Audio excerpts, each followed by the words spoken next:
Well, good evening. I call the regular meeting of the Ames City Council to order for Tuesday, September 26th.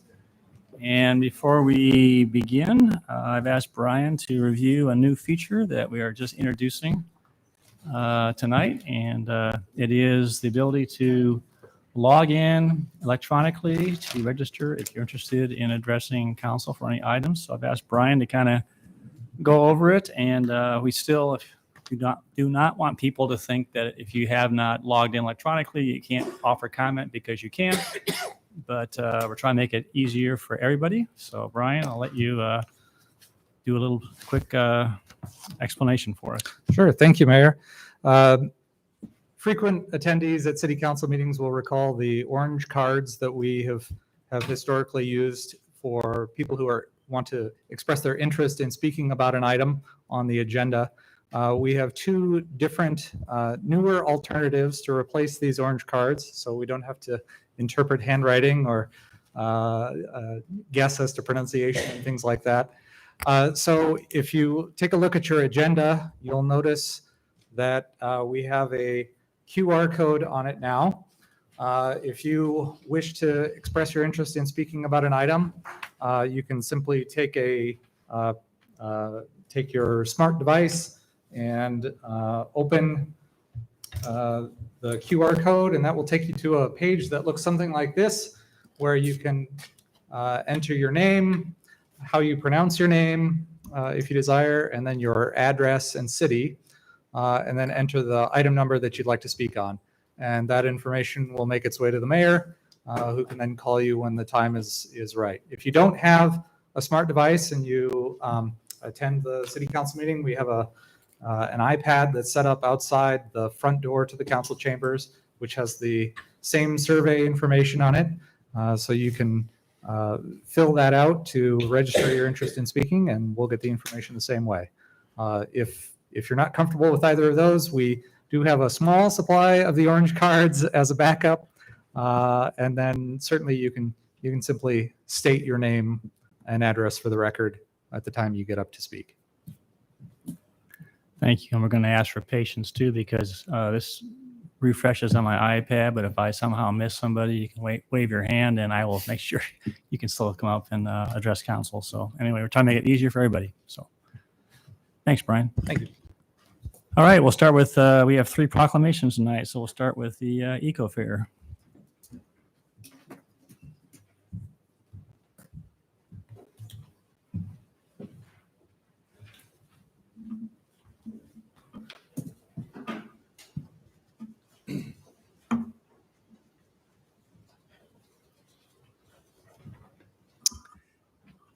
Eco Fair Day. Whereas this is the 11th year the City of Ames has hosted the Eco Fair, and whereas this sustainability-focused event will provide helpful tips on water conservation, lowering energy consumption, decreasing stormwater runoff, improving water quality, planting pollinator habitat, reducing your carbon footprint, and making smart choices for the environment. And whereas the Eco Fair will showcase a broad array of information featuring booths, activities, and displays focusing on how residents can reduce, reuse, recycle, and conserve.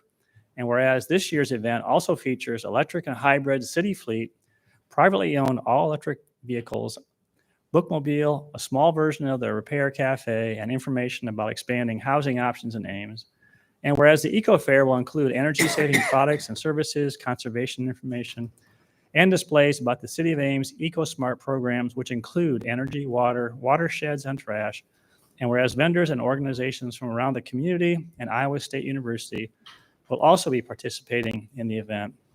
Therefore, I, John A. Hala, Mayor of the City of Ames, Iowa, do hereby proclaim Saturday, September 30th, 2023 as Eco Fair Day. The Eco Fair will be held in the west parking lot and along 5th Street west of Clark Avenue at 515 Clark Avenue, also known as City Hall. The event is free, open to the public from 9 a.m. until 1 p.m. In addition to interesting displays, there'll be also live music, food trucks, and lots to see and do for all ages. And I'll turn it over to Tracy and see if you have any questions, any comments to make. Sure. Thank you, Mayor. We are excited. This is one of my favorite events of the year. I have always loved the Eco Fair, and so welcome everybody to join us. We will be outside. The weather is going to be beautiful again. Last year was the first time that we've been outside, and the weather was beautiful, so we'll just keep that streak going. We have actually several new vendors that will be joining us, and that's for both electric, water conservation, and pollinator habitat. So come and join us. And then there is a lot of activities, as you're going to hear, for this weekend downtown. So we can all build on one another's events. So thank you.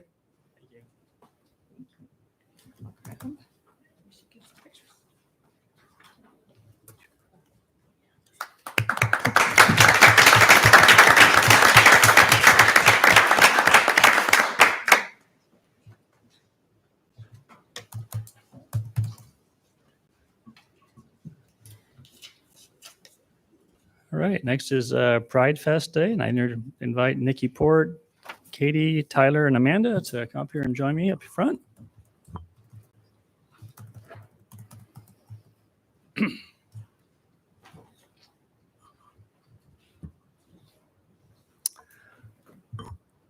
Whereas the national tradition of recognizing the Pride movement began as a collective protest for the rights of the LGBTQIA+ individuals, and whereas in 1991, the City of Ames added non-discrimination protections for all of its citizens, including sexual orientation, making discrimination illegal within the city limits. And whereas in 2007, the state of Iowa added non-discrimination protections for all Iowa citizens, including gender identity. And whereas members of the LGBTQIA+ community contribute in part to the academic, economic, artistic, and social vitality of our community. And whereas the City of Ames welcomes all people to our community, including those of diverse sexual orientations and gender identities and expressions, and is committed to protecting their civil rights. And whereas Ames Pride and the Ames Public Library will host the 4th annual Ames Pride Fest on September 30th, 2023, from 10 a.m. until 6 p.m. I therefore, John A. Hala, Mayor of the City of Ames, Iowa, do hereby proclaim Saturday, September 30th as Pride Fest Day in the City of Ames. I encourage all residents to recognize the contributions made to our community by the LGBTQIA+ community. And I asked if they want to make comments, and they said no. So we'll respect that, and we'll present this, and you can.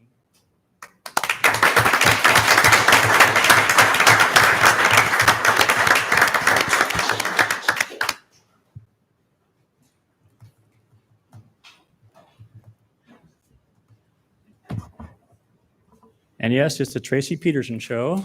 Come on up, Tracy. And yeah, it is. It's great.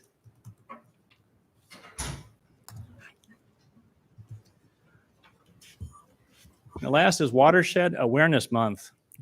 Whereas a collaboration has been formed between the cities of Ames, Huxley, Nevada, and Gilbert, Story County Conservation Board, Story County Board of Health, Prairie Rivers of Iowa, Story County Soil and Water Conservation District, and whereas the purpose of the Story County 10-year water monitoring program is to collect and analyze water sampling data to increase residents' knowledge and understandings and identify problems in our watershed to support and improve water quality. And whereas water quality, flooding issues, and drought resilience in rivers, lakes, and streams cannot be mitigated without good stewardship of the private and public lands that drain to those waterways. And whereas implementing green infrastructure using native vegetation and improving soil health aids in absorbing and filtering out excess nutrients and pollutants. And whereas educating about how we impact the health of our watersheds where we live through our everyday activities. And whereas keeping our watersheds healthy protects public health, drinking water, supply, fisheries, wildlife, agriculture, supports economic development, and enhances recreation activities in our communities.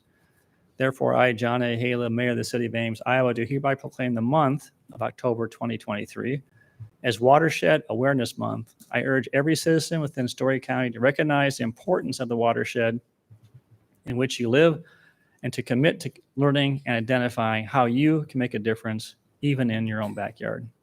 Tracy? Thank you very much. We have a lot of partners that will be at the Eco Fair that will be also talking about water quality and the Watershed Awareness Month aspect. So keep an eye also on our social media posts for Ames Public Works and the City of Ames, as well as Prairie Rivers of Iowa. They are a great partner, and we have Penny here tonight and Lyle Hammis with the Water Department. So we all are very much monthly, weekly, creating additional posts and information that goes out to the public. So if you have an interest, join us on Saturday or contact any of our offices.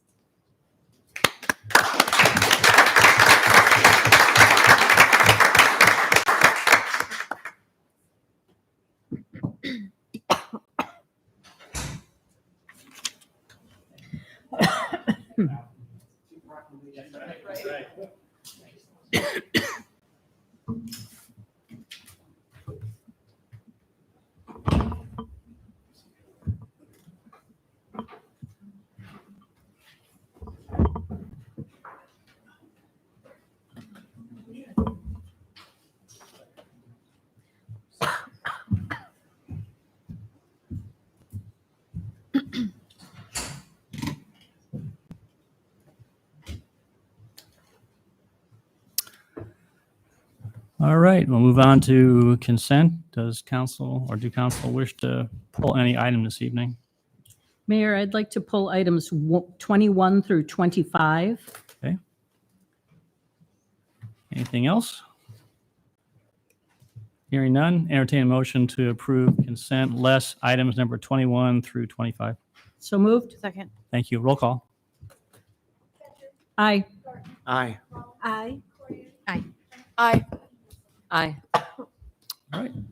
So I pulled these items because they're all fleet items, and I don't think that we do a very good job highlighting the ways in which some of our departments are helping us meet our sustainability goals and also helping us to use money efficiently.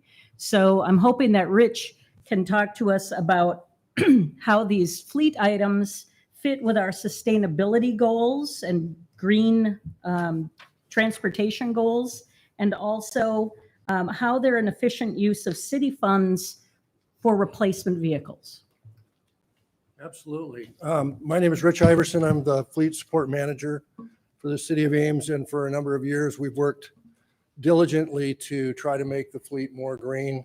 We've added alternative fuels, and these particular items, there's some all-electric vehicles, there's some hybrid vehicles, and there's some others that we've looked closely at their ability to efficiently use the fuels that they do use.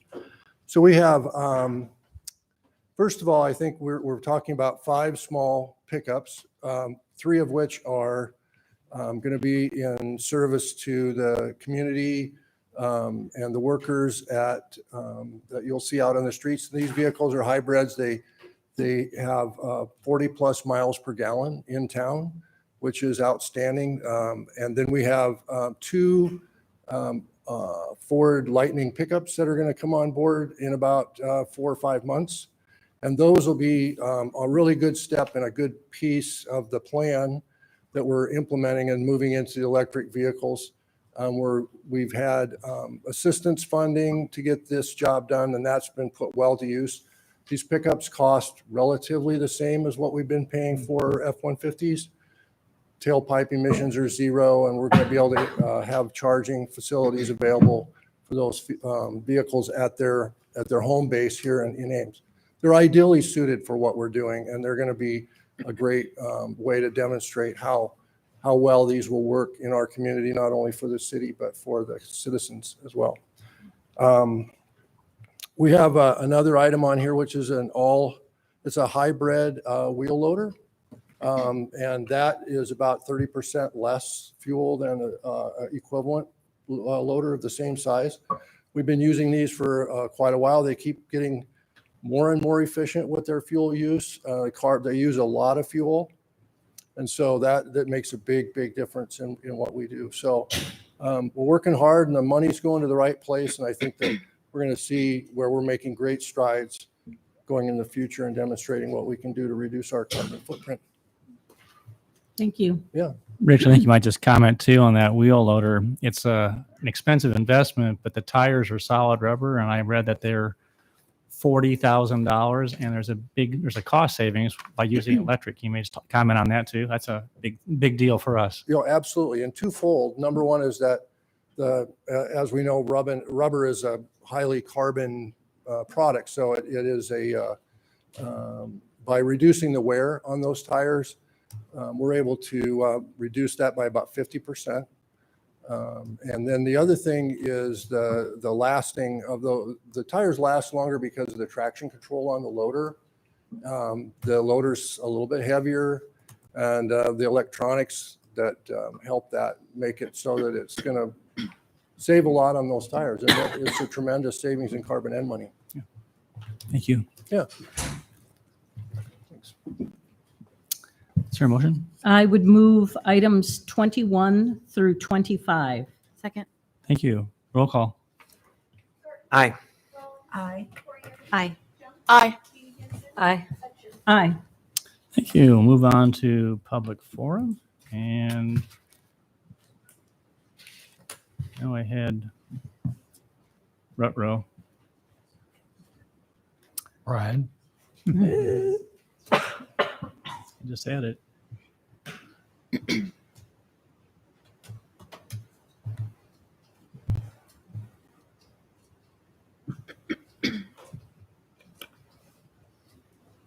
Excuse me for a second. I'm going to find this. I'm going to get this. There it is.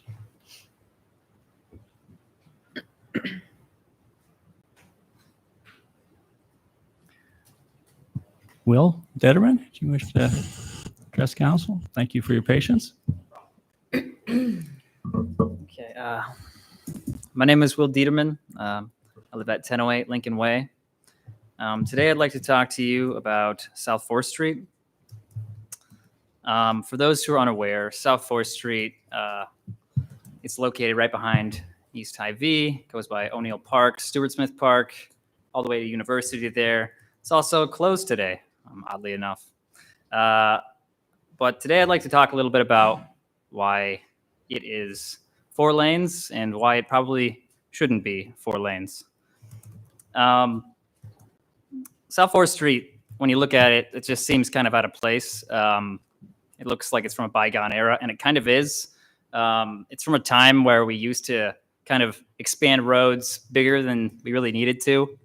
The idea is we'd make them big and wide, and then, never have to worry about congestion, bigger than they needed to be. But if you look at a lot of other streets, South 3rd Street, South 5th Street, South Grand, or even 6th Street, which is very similar, all these are newer or updated. These streets have 2 driving lanes. South 3rd Street, actually, as I'm sure you're all aware, on 2014, 2015, was put on a road diet and transformed from its original 4 lanes to 3 lanes, a middle turning lane, and painted bike lanes are put on the side. And for those who are unaware, South 3rd Street connects into South 4th Street, creating a corridor from Duff to University. Now, these painted bike lanes are good. And then on South 4th Street, you have the multi-use path separated. Personally, I prefer that for bicycling. But either way, it creates a little bit of an issue because you have bike paths on the streets, multi-use path on the side of the road. Transitioning between them in a lot of instances means you need to cross the street in order to continue your ride. Not really ideal. Also, the multi-use path on South 4th Street itself, it hugs the curb near Stewart Smith Park. And then once it gets over the bridge over Iowa Creek, it narrows to about 4.5 feet. And that bridge itself only has one little narrow pathway on one side. Not really good for bicyclists. You have to get off your bike. And it's not really good for pedestrians either because, it's really narrow. And also there's only one path on one side of the street. You happen to be on the opposite side of the street, well, you have to cross 4 lanes of traffic.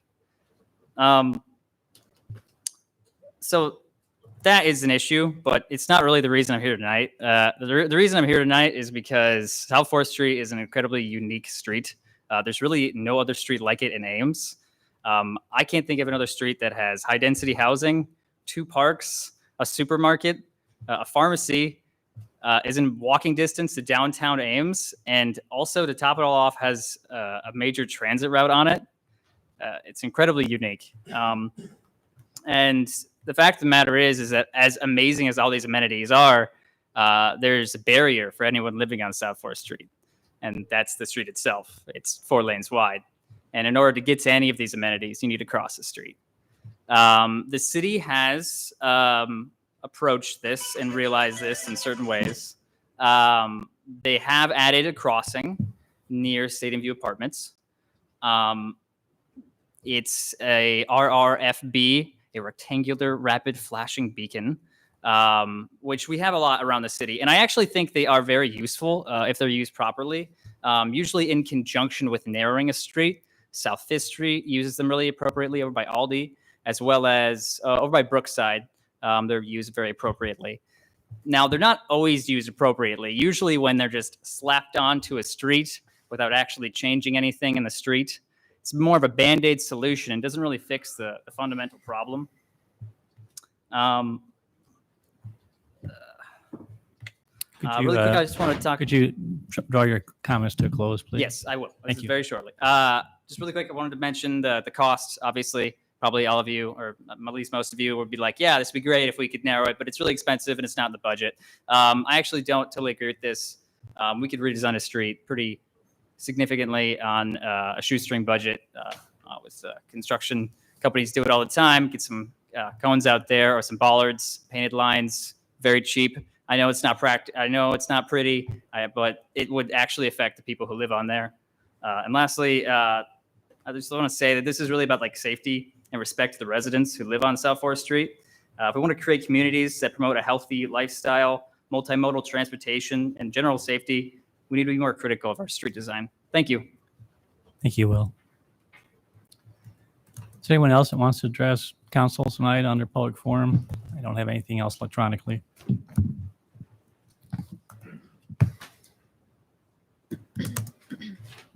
Hi, Grant. Grant Olson, 3812 Ontario Street. And I will verify that Will and I did not coordinate because I'm actually would like to briefly talk about transportation. Earlier this year, we had the discussion about the Grand Avenue corridor study and what to do. And in that study, it was determined that 16th and Grand is one of the more dangerous intersections, and that something needs to be done, but hasn't really been anything identified yet. So I took a pen and paper and I sketched out a redesign of 16th and Grand, and I showed it to, let's just say, an engineer. And there was a lot of hesitation because, well, we can't make Grand 3 lanes. If you've traveled on Grand in the past about 7 days, in about 3 blocks of it, it is 3 lanes, and in another 3-block segment, it's 2 lanes. And I think this scenario shows that things will still happen, even if Grand was converted in sections from 4 lanes to 3 lanes. Our public school students are in class, and in science class, they're talking about states of matter, plasma, solids, liquids. You talk about gases. And what will gases do? They'll just expand to whatever space you give it, whatever size the container is. And my philosophy is that traffic is like a gas. It will give the space that you give it. We don't have to buy additional land along Grand Avenue. Thank you. Thank you. Anybody else? All right, we'll close public forum and we'll move on to item number 34, request from Ames Writers Collective to modify arts capital grant contract for alternative project. Good evening, Mayor and Council. I'll be brief. This was an item that was approved as part of the capital grant program for arts that the council approved a number of months ago. The Ames the Ames Writers Collective unfortunately had some issues with the property that they were going to use for their facilities and could not make the improvements that were intended in the grant. And so they've asked for an alternative project to be approved in order to utilize the funds that the city has allocated. They've come up with two different potential projects, one involving the purchase of chairs, tables, a movable stage, and a little free library. Another to reimburse the organization for the cost of a tent that it had purchased last year. So the council has the option of approving either of those two different projects. The council also has the option of approving both of those projects up to the amount of the original grant, which was $5,590, or not amending the grant contract and not allowing the organization to access those funds. The representative of the organization was not able to be here tonight because of a conflict, but there is a letter attached to the materials in your council packet, and I'm happy to answer any questions you might have. Thank you, Brian. Questions for Brian? Brian, am I correct in thinking that the second alternative doesn't really fit with the way the grant's supposed to work because it is something that has already been done in a previous year? Or does that not matter? It is not typical that we would fund things that have previously been purchased, but this is an unusual program in that the projects are all considerably different. So if the council felt like that was a purchase that it wanted to assist with and would further the council's goals for bolstering the arts community in Ames, then I think we could make that work. Brian, I would love for decisions like this to be made at the staff level. What would it take for us procedurally to empower staff that when there's a need for modifying an existing proposal? I mean, I think I would like to trust staff level to make these decisions. Is there something procedurally that we could do to empower the staff? That's probably a larger discussion. I mean, we're talking about modifying a contract that the council has approved. So I'm inclined, since the council approved the contract originally, to have the council approve the modification to it. But there's probably a bigger discussion we would have to have about what sorts of things you're willing to give up to staff, and you have to understand that we might make decisions that you're not happy with, and that could result in some unintended consequences. Okay. So there's a lot to that. That's not a simple answer. I will look for that opportunity. Okay. Any other questions? Is there concern, the way it's split out, about how the property in the first option, the chairs, tables, movable stage and all, might be overlapping with the grant already to KHOI, or that's just So tangential? yeah, so the intent with that first proposal is that the materials, the equipment would be at KHOI's facility. KHOI has received funds through this same grant program for a different project. The contract requires that the Ames Writers Collective keep and maintain this equipment. So they'll have to make sure that it's accounted for over the performance period of the grant. I think they're required to keep it for something like 5 years. So they'll just have to do the work of making sure that it doesn't somehow get absorbed into KHOI, Okay, and that they keep those separate. thank you. Any other questions? I don't see anybody who is logged in wanting to offer comments electronically, but is there anyone that wants to offer any comments from the public? Seeing none, we'll close public input. Entertain a motion.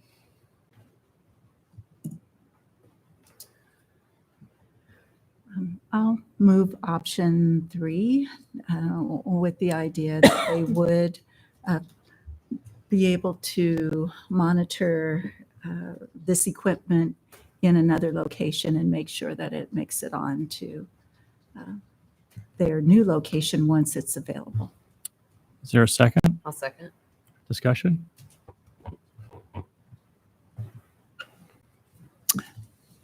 Hearing none, roll call. Aye. Aye. Aye. Aye. Aye. Aye. All right, thank you, Brian. All right, move on to item number 35, 5-year contract for working on our website. Susan?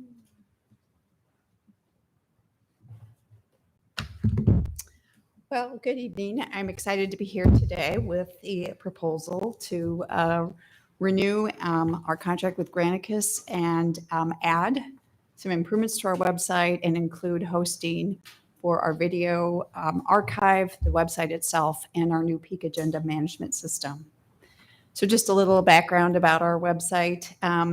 It was noted that we went to Vision Internet in 2009. That was the first time we'd actually bid this project out. And in 2015, we needed to redo the website to better reflect our new brand and logo. But that really was a pretty superficial remodeling, and we kept the back end the same. So the website has been pretty much unchanged since 2015. Now, the website does directly address your goal of valuing communication and engaging citizens. So we worked very hard. There's a collection of about 50 back-end users in the city of Ames that worked really hard to go through some concerns they had about the website, to share some concerns that users had shared with them about the website, and then to look at other websites and see what other functionality might be helpful. We sort of focused on 3 main components: an attractive, intuitive design, that we were in compliance with the American with Disabilities Act, and that we had a better display on mobile viewing, things like mobile phones and tablets. So with those 3 goals in mind, we looked at a couple of different paths. One would be to scrap the website and start over with another RFP, or the second option, which is what we went with, was to stay with our vendor and look at the products that they had that would allow us to achieve our goals and move forward with the least inconvenience to our users. So one of the things that was very important in moving forward with this project is understanding the user and the user experience when they're on our website. So as part of the contract with Granicus, they have offered to do some website user input research prior to starting. That includes, there's a lot of acronyms in this contract that I had to get almost like a cheat sheet. There's a UX analysis, which is the user experience. And that's looking at how visitors are using the city website by looking at the back-end analytics, doing some surveys. And then there's the Granicus Experience Group, the GXG Information Architecture, which takes even a deeper dive at that data and uses focus groups and studies how people click through a website. So with that website user input completed, then we would move forward on reconstructing our website with a new backend. So. Thank you. Questions? So then I have a question. Is security an issue on the website? And if so, how do we think about that with this next proposal? Yeah, security is always an issue on the website, and that's why IT is always intimately involved in this process. We have more than a dozen third-party vendors off of our website that are taking payments, that people are entering data into. And so we make sure that any contracts we have are met with IT's approval. And so far, so good. Okay, thanks. How about or I don't know if you'll talk separately about the subscription fee part of this, but how much are we currently paying for website hosting compared to this new figure? So it's actually not very different at all. The difference is that we added the peak agenda system. So that does add an ongoing subscription cost, but the cost of just hosting the website and the video archive go up nominally, and then the the increase comes with the peak agenda system. So, and I do think that seems a little surprising, but you have to understand the 30-some thousand is ongoing costs that has already been budgeted and will be continued to be budgeted. Thank you. Other questions?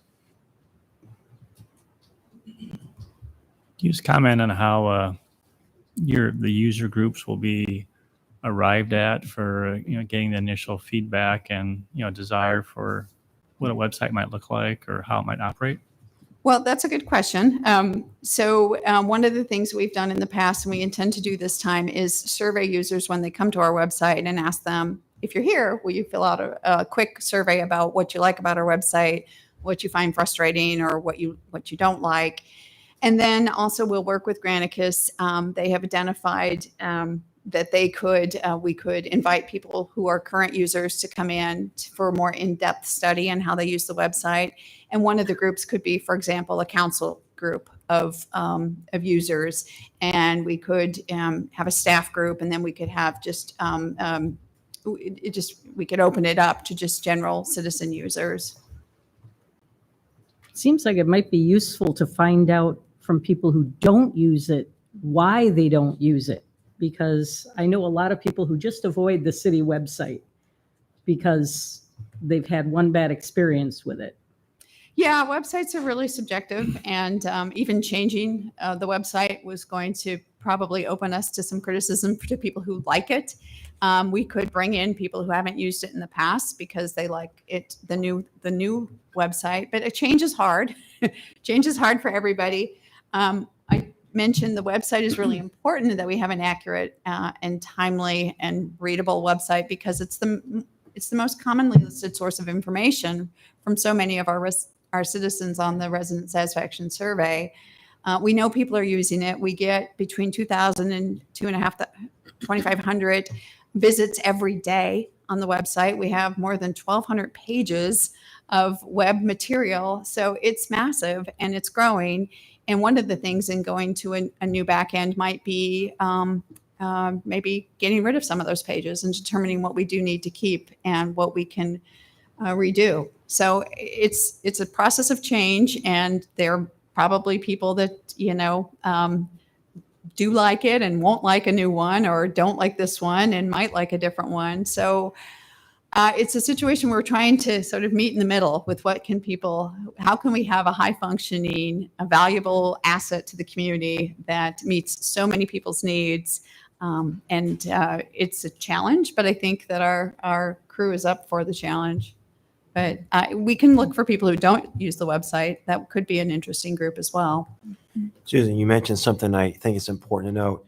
The Ames Tribune has not covered the city council in months. Mm-hmm. Months. And so the people have no idea, except for the Iowa State Daily, which we appreciate very much, Iowa State Daily. But I am not convinced that the general public reads the Iowa State Daily. And so as you think about the website and other ways, this is sort of your wheelhouse in terms of how we communicate. I think it's more important than ever.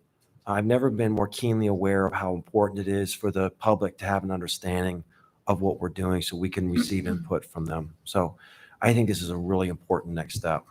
Well, thank you. I think we're taking it very seriously. More than half the users come to our website from mobile devices. So we really have to think about how this web is going to show itself on a mobile platform. And people peruse websites quickly. So how can we get data to them in a way that's easy to read and they can absorb it quickly? And I know that we've had comments about we like photos. We do like photos on our web. We like text that's bulleted and simple and easy to read. And we like to get rid of information after we've already gotten it on there. But then there's this aspect of our website that does act like an archive. So we have to keep things and retain things as well. So it's constantly, making decisions and trying to find out what works best for our community. Susan, do we have analytics that show how many return visits from the same users we get? Yeah, I just had Bill pull some pull some stats on that. Bill Gebhardt works in media production, and he looks at the back end analytics. We try to look monthly at that. He said of the 2,000 to 2,500 users per day on our website, about 60% of those are unique users, so coming from a separate IP address. And then on any given day, there are between 5,000 and 6,000 page views by those users. So, I mean, that is just a tremendous amount of data being viewed. And whether people are not finding what they want, so they're going through multiple pages, or they're just interested in multiple pages, we would have to do some more data to figure that out, some more research. Our top pages are utilities. People are often going there to do utility bill pays, to look at jobs, to look at the animal shelter, so pets and things for adoption, and to go to Parks and Recreation. That just happened to be the most popular sites this week, but that can change if there's an event or something. A different department may take over. But in general, we know some of the more popular pages, and we want to put those out on front to make that easier for people to get to. And this new back end might provide some versatility in that those front buttons might be able to change as the popularity changes of what people are looking for. Okay, we'll open up public comment. Is there anyone that wants to address council? I do not have anyone who is registered as being interested. Seeing none, we'll close public input. Entertain a motion, Alternative one? which Second. is, move second. Just highlight what the, Award 5-year contract with Granicus, an amount not to exceed $83,412.54 Okay. for year one. and subscription fees for the 3 ongoing following years, or 4. All right. Roll call. Aye. Aye. Aye. Aye. Aye. Aye. Thank you, Susan. All right, move on to item number 36, advanced metering infrastructure. Curtis is here to answer any questions before we do a motion to reconsider. Good evening, Mayor, Council. Curtis Spence, I'm the Assistant Director of the Electric Utility. This item, during the last regular council meeting, council approved a contract with Power Systems Engineering for professional consulting services, the development of advanced metering infrastructure for the city in the amount of $109,365. This approval was prior to the travel expense negotiations being finalized, and the travel expenses are $10,575 that need to be included in the total cost of the contract for a revised amount not to exceed $119,940. So because this item was approved at the last regular city council meeting, we're asking council to, one, pass a motion to reconsider the approval and then approve a contract with the revised amount not to exceed $119,940. Happy to answer any questions. Thanks, Curtis. All right, is there a motion to reconsider resolution number 23-482? So moved. Second. Thank you. Roll call. Aye. Aye. Aye. Aye. Aye. Thank you. And is there a motion on resolution awarding the contract to Power Systems Engineering, Inc. of Madison, Wisconsin in the revised amount not to exceed $119,940? So moved. Second. Thank you. Roll call. Aye. Aye. Aye. Aye. Aye. Thanks, Curtis. Appreciate it. All right, moving on to item number 37.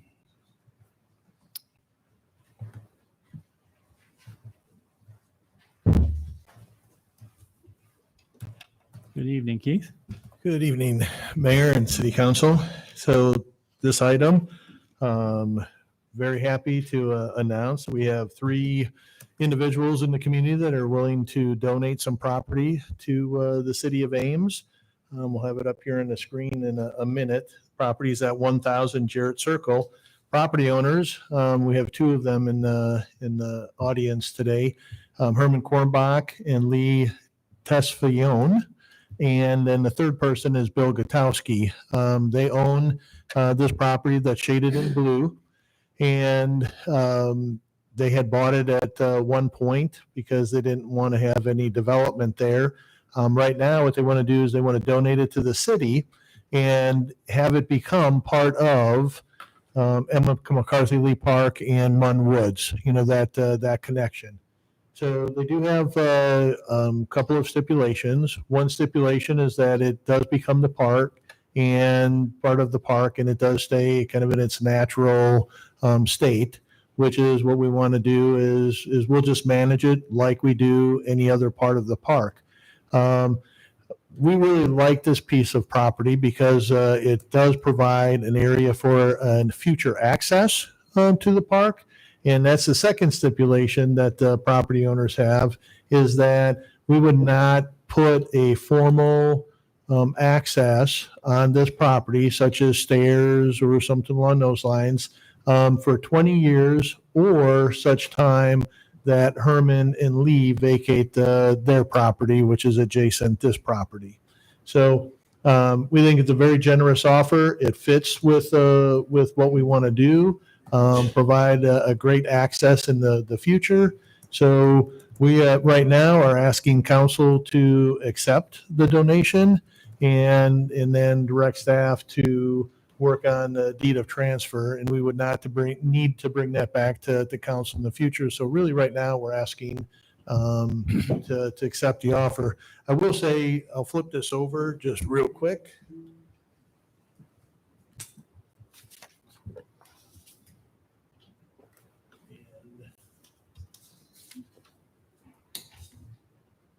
So, and this just gives you, a little bit more of an idea of where this property is. And we do have, an entrance to the park, the main entrance. And then we do have one off of Phoenix. So this really can almost smack dab between the two of them and would provide another access. So I would be glad to answer any questions. And I know if Herman and Lee are here, if either one of them wants to say something. Well, first of all, Herman, Senator, and Lee, thank you for your incredibly generous offer, and also to his name escapes me. Your adjacent neighbor for this generous and really exciting connection point. And if you'd like to, you're welcome to address council. If not, we'll. If there aren't any questions. Okay. All right. Any questions for staff or for the senator or Lee? All right. I would entertain a motion.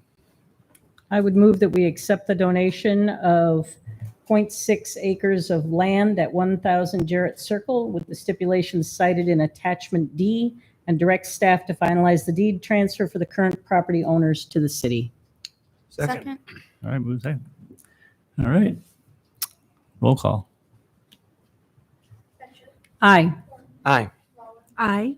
Aye. Aye. Aye. Thank you very much. Thank you for coming this evening also.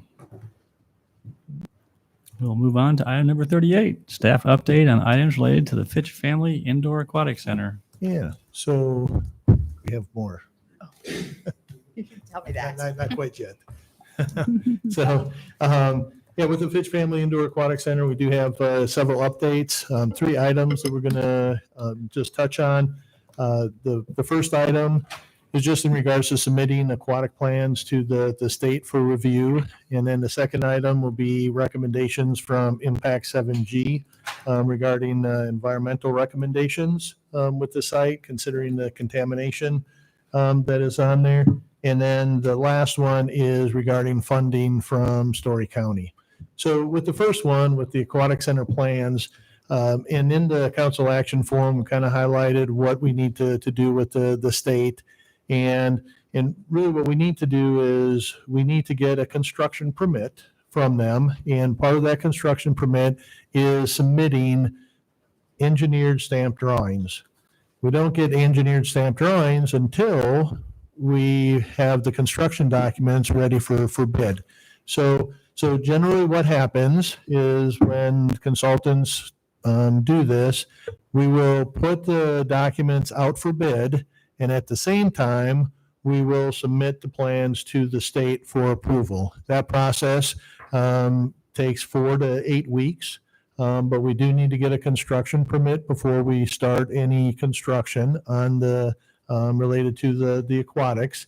And then once we get the thing, they may cite some minor issues, but in the council action form, it did talk about some of the things that RDG, who's the architect, and Water's Edge, who's our aquatic consultant, have already been having conversation with John Kelly from the state, regarding the number of plumbing fixtures. We've already got an okay from John Kelly that we have the correct number of fixtures. We have talked about the number of, or the way the ramps into the lap pool and into the wellness pool are set up. We've got an approval from him on that. And there's some other items that we have gone through. So the main thing is that we're having constant communication with John Kelly to take care of the big items. Now, there is some risk, that he would cite something. Most of the time, and RDG's experience has been, those are pretty minor. Maybe we need a GFCI someplace. We might need some signage that wasn't there. But prior to opening, then there would be a final inspection as well. And they would make sure that everything is built to specs, which has been approved by the state. So we're not looking for the city or the city council to take any action on this, unless you have any questions. We really want to just make sure that you agree that this is the path that we're going to go forward with. If we don't do this, if we wait, to put bid documents out until we get approval, there is a downside where we may lose potential bidders, which if we have lower number of bidders, we drive up the cost, and so on. So we really want to do this concurrently is what we want to do. Any questions on this piece? It seems like this should be something that, as a council, we should communicate our support for. I'm very supportive of this. I think it makes total sense to go forward with this. Mayor, would that be appropriate if I make a motion? Yep. So, Keith, could you make sure that could you articulate again, I want to make sure I get this right. Yeah. So if you wanted to make a motion, I would just say something to the effect to direct staff to submit the engineered stamp drawings to the state for their review at the same time that bid documents are distributed for potential bidders. And I will move that. Second. Okay, any discussion? Those in favor of the motion say aye. Aye. Any opposed? Carried. All right.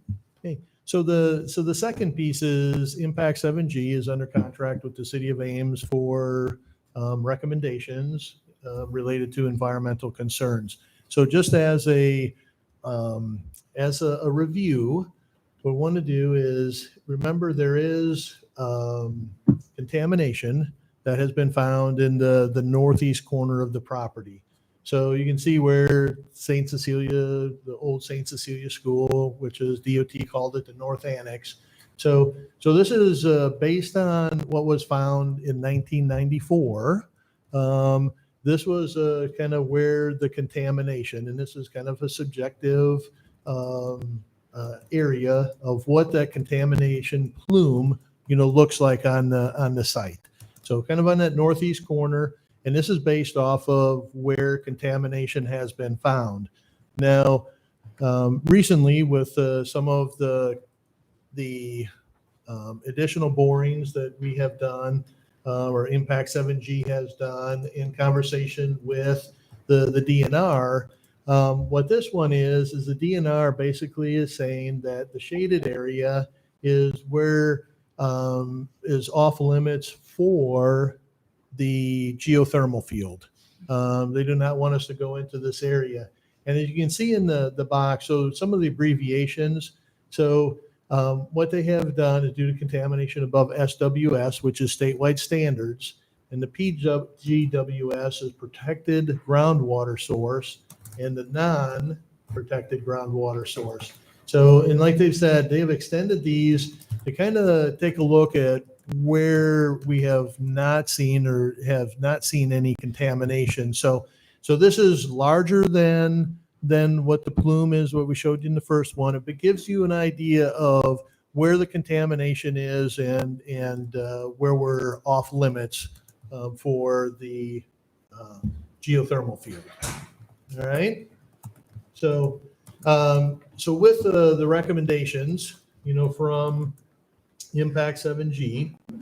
So the first one is, encountering contaminated soil. So if we do anything in that northeast corner, we will most likely encounter some contaminated soil. However, most of the heavily contaminated soil is at a depth of 7 to 14 feet. So in conversations with the DNR regarding stormwater management and so on, they aren't real concerned with doing things at the surface level. And we do have Troy Turner, who's the senior project manager for Story Construction, who's assigned to this project. One of the things as far as sequencing, Troy's looking at this would be the last area that we would do anything. We would do construction in the building. We would do everything else that we need to do. And then this at the beginning would house trailers, maybe staging some materials and equipment. But then at the end, we would take the asphalt up, do what we need to do some grading. If there's some light poles that need to be done, we would get that done at the end. So with this, we may have to truck some soil offsite. One of the things with this too is Impact 7G is going to train Story Construction staff on the use of a PID meter, which a PID meter senses the contamination. And if it's more than 10 parts per million, then what they'll do is they'll contact Impact 7G. They'll come up and do further testing. Impact 7G also has done a contaminated media management plan, which RDG and Story Construction and the city has reviewed with Impact 7G, and there are some flow charts that will help Story Construction with the contractors and everything regarding the contamination. So that's one. Yes, we will probably experience some contaminated soil, and there's a plan in place to take care of that. The second one is harmful vapors entering the building through the foundation. So with this, they do recommend an engineered vapor barrier, and with that vapor barrier, this will basically go underneath the entire building. All right. And one of the things with this vapor barrier, it is plastic. It's 15 to 20 mil thickness, but it also is resistant to the contamination that we have on site. So I know that was maybe a question that you may have had is, will benzene, the petroleum products, maybe break this plastic down? So it is resistant to the contamination that we do have on the site.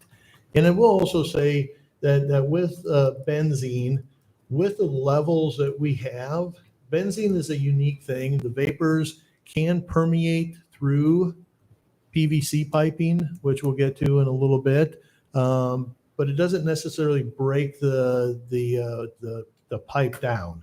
It will still remain intact, but it will permeate through the pipe, and that's why it's really important when you're talking drinking water or any water that's going to be potentially ingested or in contact with persons.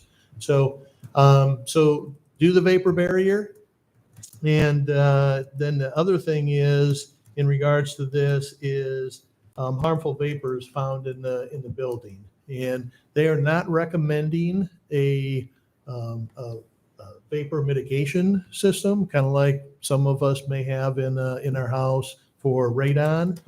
They aren't suggesting that. But one of the things that I will show is, and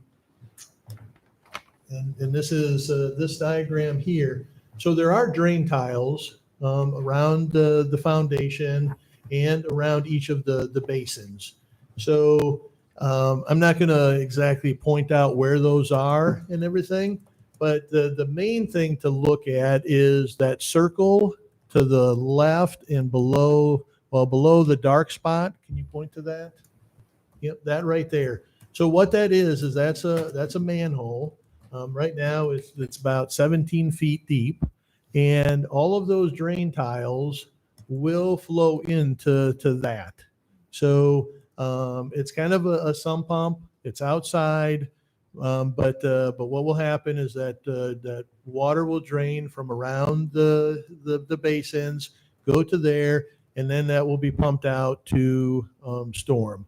Now, one of the things that we have talked about with Impact 7G is potentially maybe doing like a three-way valve on that. So it could go to storm, and this could serve as kind of a monitoring well for us too. So we can test that water occasionally, and that's one of the things that they do recommend, is that if there are sumps, which this would be a sump, that we do test that water quarterly to see what's happening. So if there's no contamination in that water, we could send it to storm.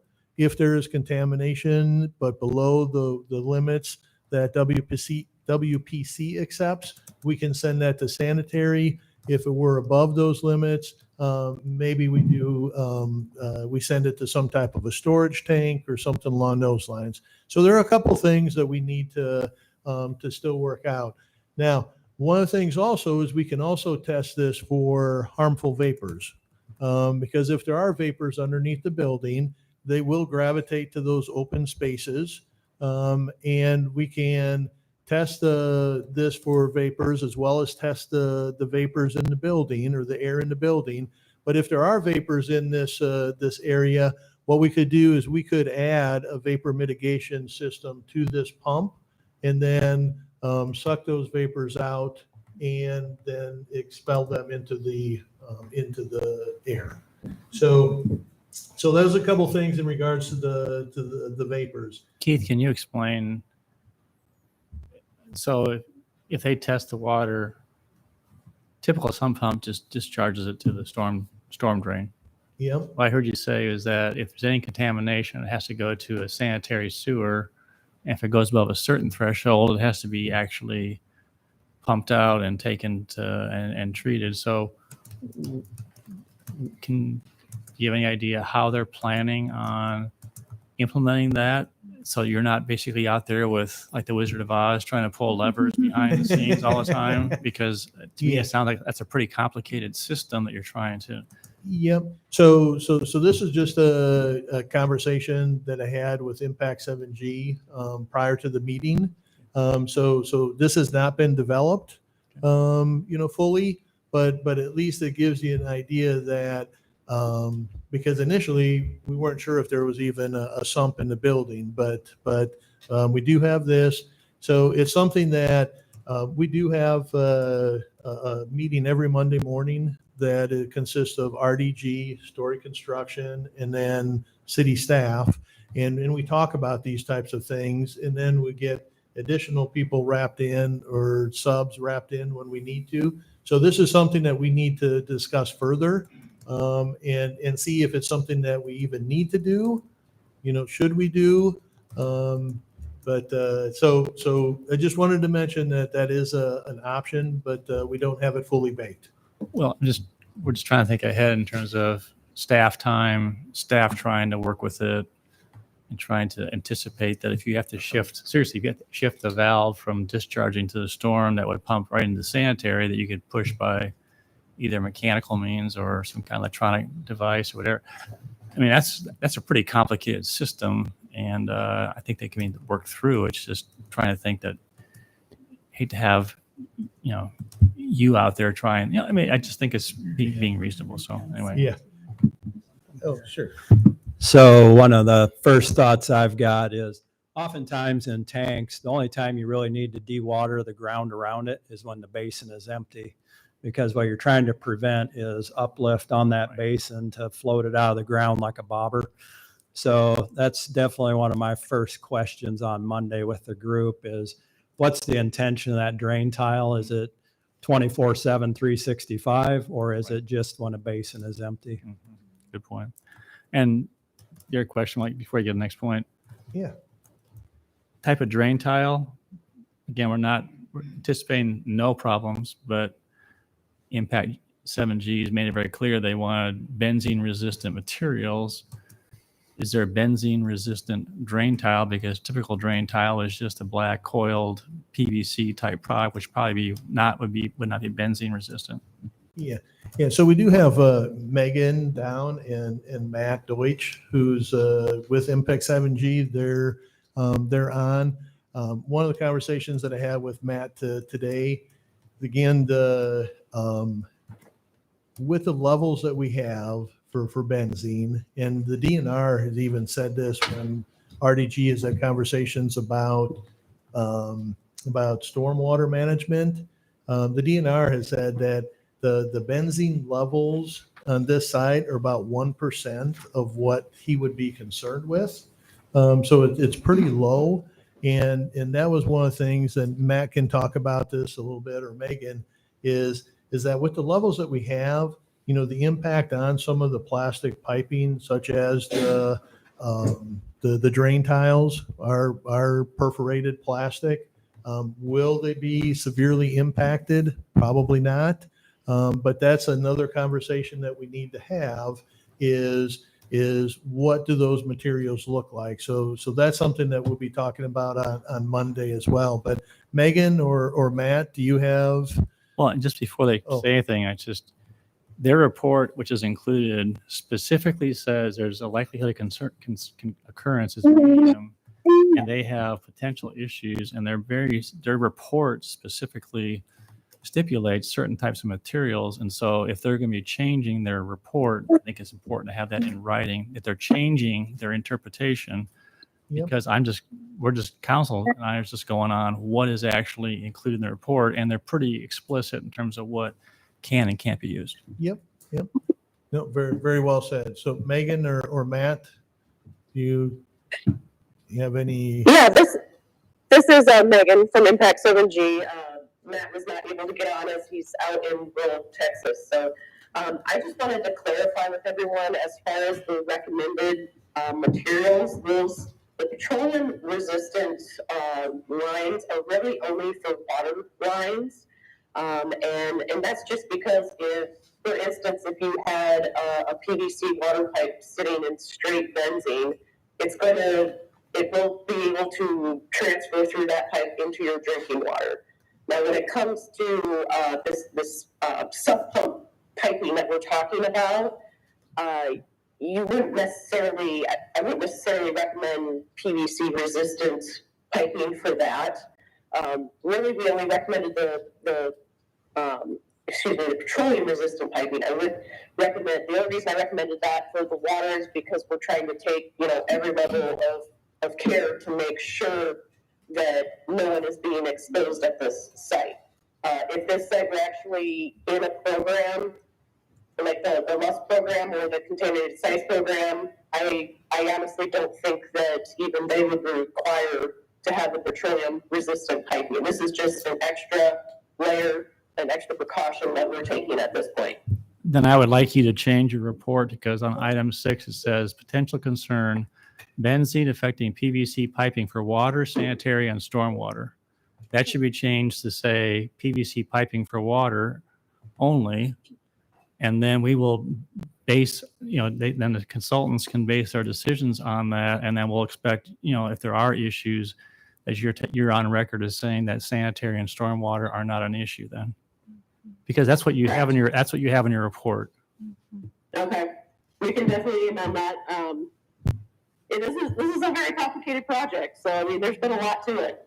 Well, it's just the point is, city council has a lot of responsibility, and we're trying to take every precaution possible to make sure that we have a belt and suspenders here, and that's why you've been hired. And so it's just more or less, if you write something, I think we expect the consultants to follow it. But if you're changing and saying, no, that's not an issue with sanitary or stormwater, and the DNR is supportive of that, then at that point in time, then I think it needs to be amended and have a new report.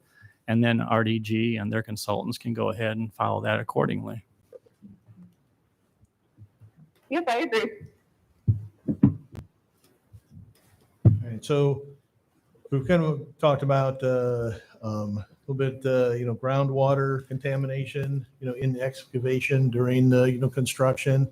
That is one of the biggest concerns, that if we're dewatering and getting water off of the site or out of the construction area, then we do have the potential of drawing groundwater from the contaminated area, towards the building or construction zone.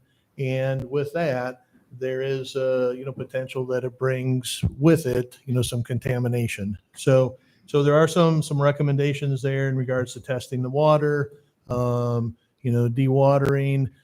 could, again, depending on the limits, probably will not send anything to storm, probably to WPC until it's above certain limits, or if it gets above limits that WPC won't accept, then we would need to either treat the water, put it in tankers, truck it off, and so on. So that is probably going to be one of the bigger potential expenses that we'll have. Now, Troy and Story Construction and RDG, they're talking about ways to try to minimize that dewatering. So we're going to continue to have that conversation. And that kind of ties in with number 5 too, contamination moving during construction. Like I said, if we're taking that groundwater and we're getting it out of that construction area, potentially that could draw groundwater from other areas. And groundwater has a tendency in this area to move south, southwest. So it would just help that happening. We talked about benzene already with the piping. We've gone through that, and we'll work with Impact 7G to make the changes that the mayor talked about. And then the contamination found in the sump water, are talking about quarterly sump monitoring, for that first year. And it may be something that we do periodically after that as well, depending on what we see. So these are just some of the recommendations. So I guess if there's additional questions or comments. Keith, I just had one more, and that is the geothermal. My understanding is they're talking about going horizontal piping at 15, 30, and 45 feet depth. Is that correct? So with the geothermal, one of the things, and do have a little bit of a diagram here that I can share. So one of the things that the DNR has said to us is that we are not able to go at 15, 30, and 45. We can only go a maximum of 20 feet. And that is because we're within 400, there's a 400-foot setback from any active well. And there is a well up on Elm. So what it does is it kind of cuts through a portion of the site.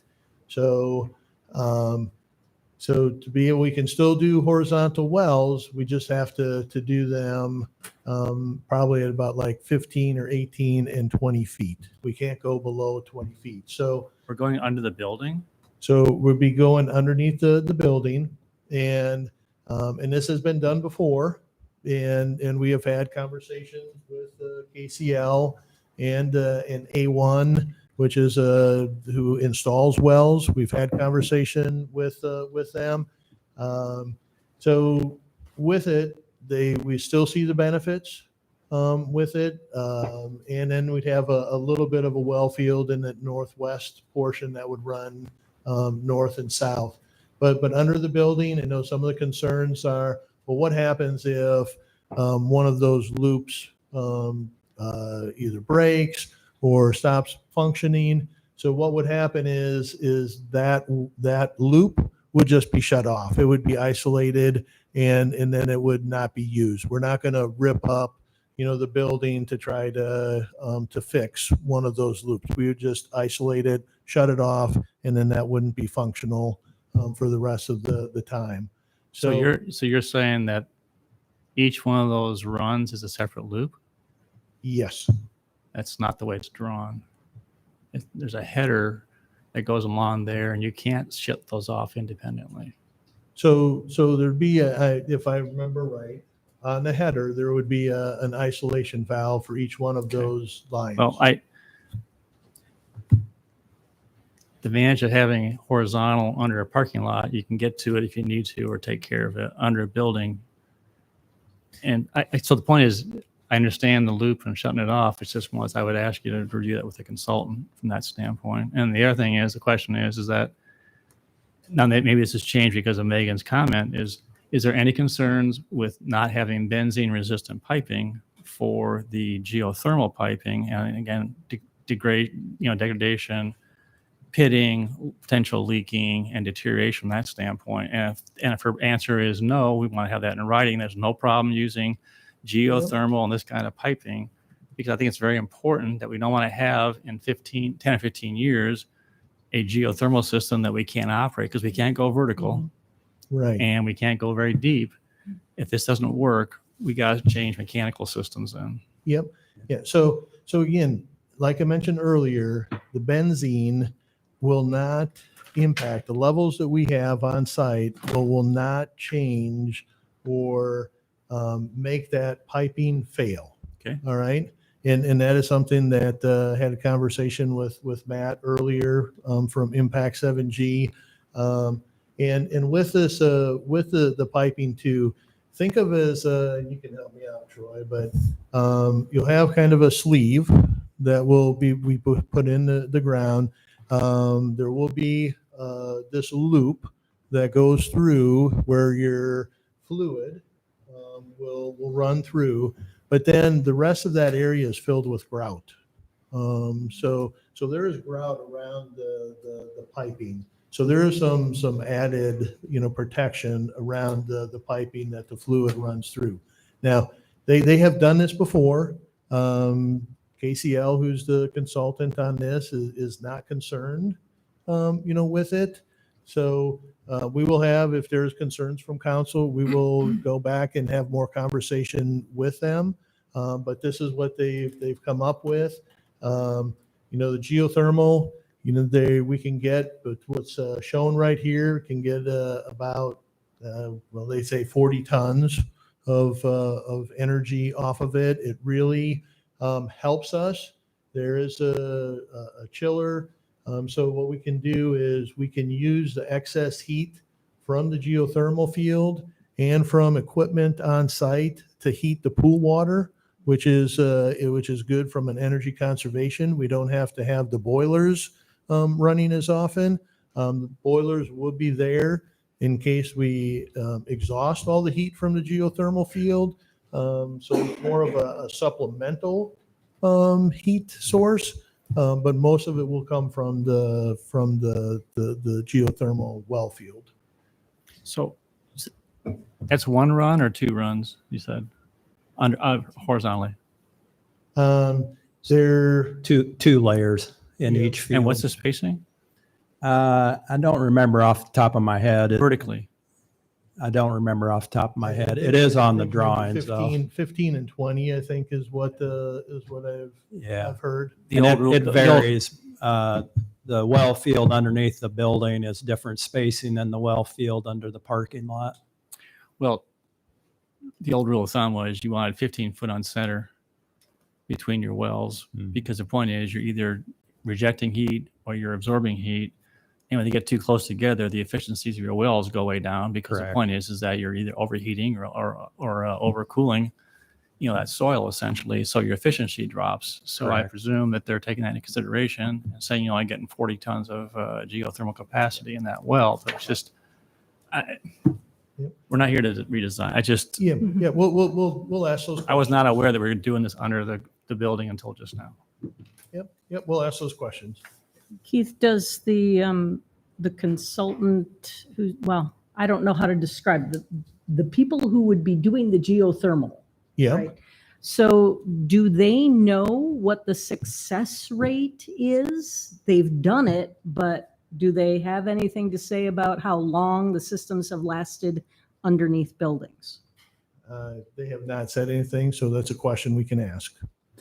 My concern would be that we invest in putting it in and then we start to see problems and we shut part of it off and then we shut some more of it off and we maybe end up not reaching the payback period for the system before it's hobbled by problems. And I'd hate to see that happen. Yeah, and it's a legitimate concern. What we have heard, from the consultant, KCL, is that they're not really concerned, about this. So It just worries me that they may not be concerned about actually putting it in, but then again, they might not have tracked what happened after it was put in and they were done. Yep. So- Yeah, we'll ask that question. Well, can you explain why you put it under the building? What was there any other alternative? Okay. Well, the alternative, if we don't go under the building, we have a very small well field in the northwest corner, which we don't get as much tonnage off of, which winds up meaning that we have to rely on boilers, a lot more, which is some expense. And with that, we also then have to increase the number of condensers, that we have to get excess heat out of the building. Some of that equipment winds up, having a shorter life. So you replace it more. So from a capital standpoint, you have it. And right now they're saying, estimating that, payback would be about 8 years on this geothermal field.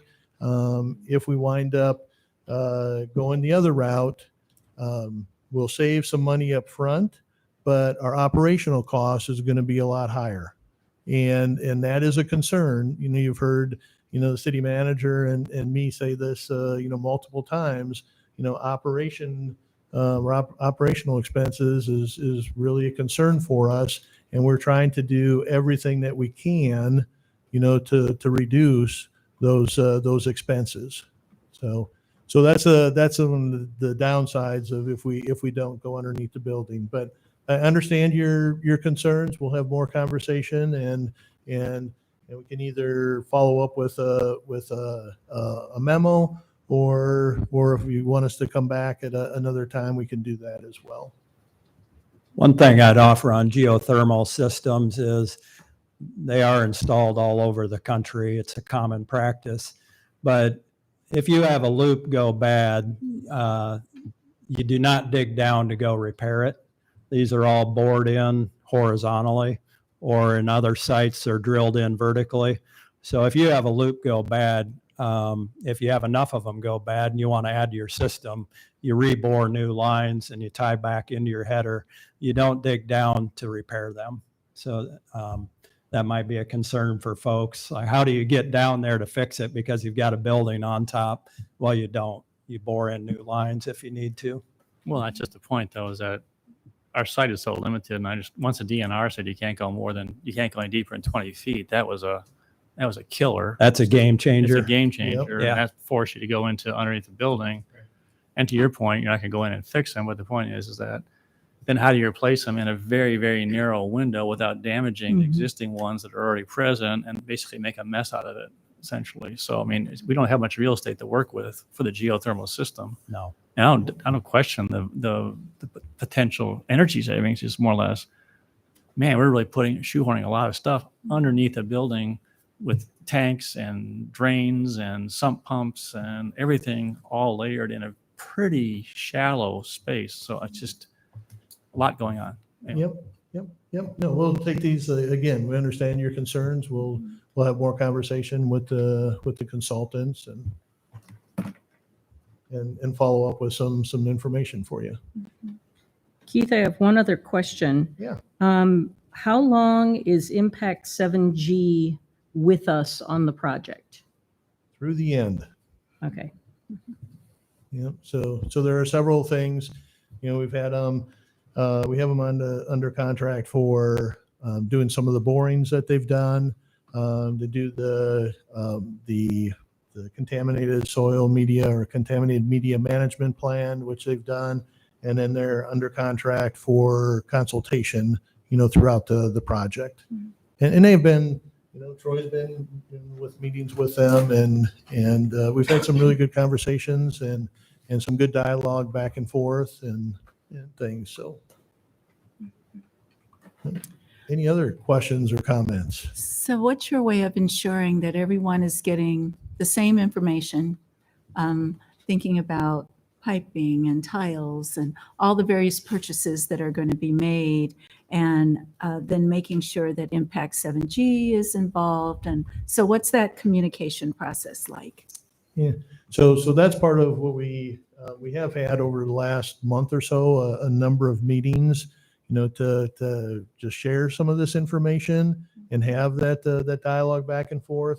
Our Monday meetings, again, between the architect, Story Construction, and the city, we've had those conversations. So RDG, as they're under contract with the city, so it's RDG's responsibility when we have conversations, say on a Monday morning or on something else, at another time, it's their responsibility then to share that information with all of their subs. And to make sure that all of that information, gets to their subs and then gets incorporated into the plans and specs. So that responsibility is on RDG. Now, we will be getting a set of plans, next week, Friday. We'll be submitting them to DRC. We'll also be submitting them to inspections for an internal review. We'll be looking at it. All of our staff will be looking at it. There's other people within the city that we're having looking at them. Go to Story Construction. Troy and Mark Cutchin have been invaluable as we've been having these conversations. But once the plans and specs go out and say, yep, this is what we need to do. This is the materials that need to be used, all that kind of stuff. Then it starts falling on Story Construction to make sure that when the contractors are on site, that they are installing the materials, they're using the materials, they're installing them properly, so they're in accordance with the plans and specifications. So does that help you? It does. Okay. It does. And I imagine you're also, as you're going through this process, making sure that everything's in writing and that modifications are in writing, so that if someone forgets, they have a way to refer back and say, oh yeah, this is what was communicated and we've got that confirmation. Yep. Yeah. And we have, with conversations with the DNR, we have letters detailing some things. We have emails detailing things. I have had conversation with Brad Rodenberg from RDG that say when your subs are having conversations with someone, follow up with emails. Just like last week, the RDG had a conversation with the DNR about the stormwater. They put together minutes. They sent them to the people that they spoke with and said, is this accurate? And DNR came back with an email, said, yes, this is accurate. Here's one little change, type of thing. So yeah, we were trying to get all this documented and we'll continue to do that. Okay. I appreciate that. Thank you. I have a question for Megan. Megan, could you clarify for us, is the benzene in the soil, is it, in your opinion, is it fairly static and it not likely to migrate, or in your opinion, is there a possibility that it could migrate? As far as contamination in the soil, no, not really. All this contamination is due from spills that occurred, back in, the 30s, if not prior to that. Natural attenuation is only going to continue to have these concentrations go down. As far as groundwater goes, that's why we've been having the discussion about the dewatering, because when you do dig a giant hole, it kind of has a backflow effect where it'll fill in and it'll pull water from other locations. There is the possibility of groundwater that is a little bit contaminated coming into that over excavation, and so that's why we've addressed that with the dewatering. Okay. And then Keith, we had a chance to visit before the meeting tonight, but could you give sort of an overview of how we're going to be handling the surface water issues on this site? For stormwater? Mhm. Yeah. So this just gives you a rough idea with stormwater. So we did look at on-site stormwater versus off-site stormwater. Off-site stormwater was just as expensive as on-site, so we have elected to just keep it all on-site. So a few things that you can see here. So the building is on the south or on the bottom of this page, and then the parking lot is up to the north. And Oak Avenue is on the west, Elm is on the right, Lincoln Way down below, North Second is up top. So with the parking lot, you see the shaded areas. So those shaded areas will be permeable pavers. And underneath those will be underground storage in the manner of rock. All right. To the right of that diagram, kind of where that area, the contamination that we showed you earlier. So with that area, it's going to be very shallow. The rock might be only 6 to 12 inches deep. And underneath that rock will be an impermeable barrier. So why we need to have that there is that east part of the parking lot will drain, to those permeable pavers. That stormwater will go through that 6 to 12 inches of rock, and then it'll flow to the west. Once you get further to the west, now we have 4 to 4.5 feet of rock underneath those permeable pavers.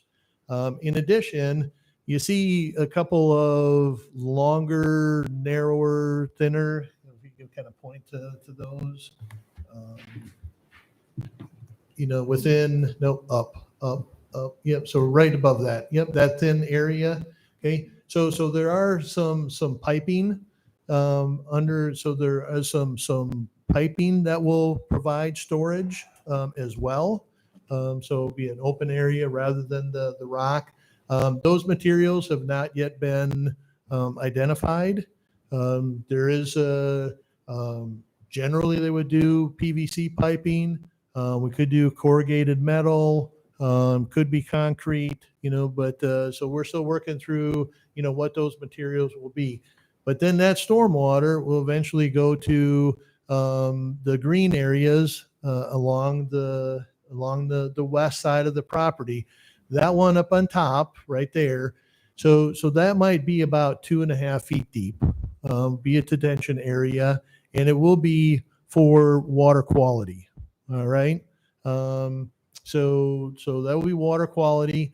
And then when we get down to the lower part, that basin will be probably about 5 feet deep.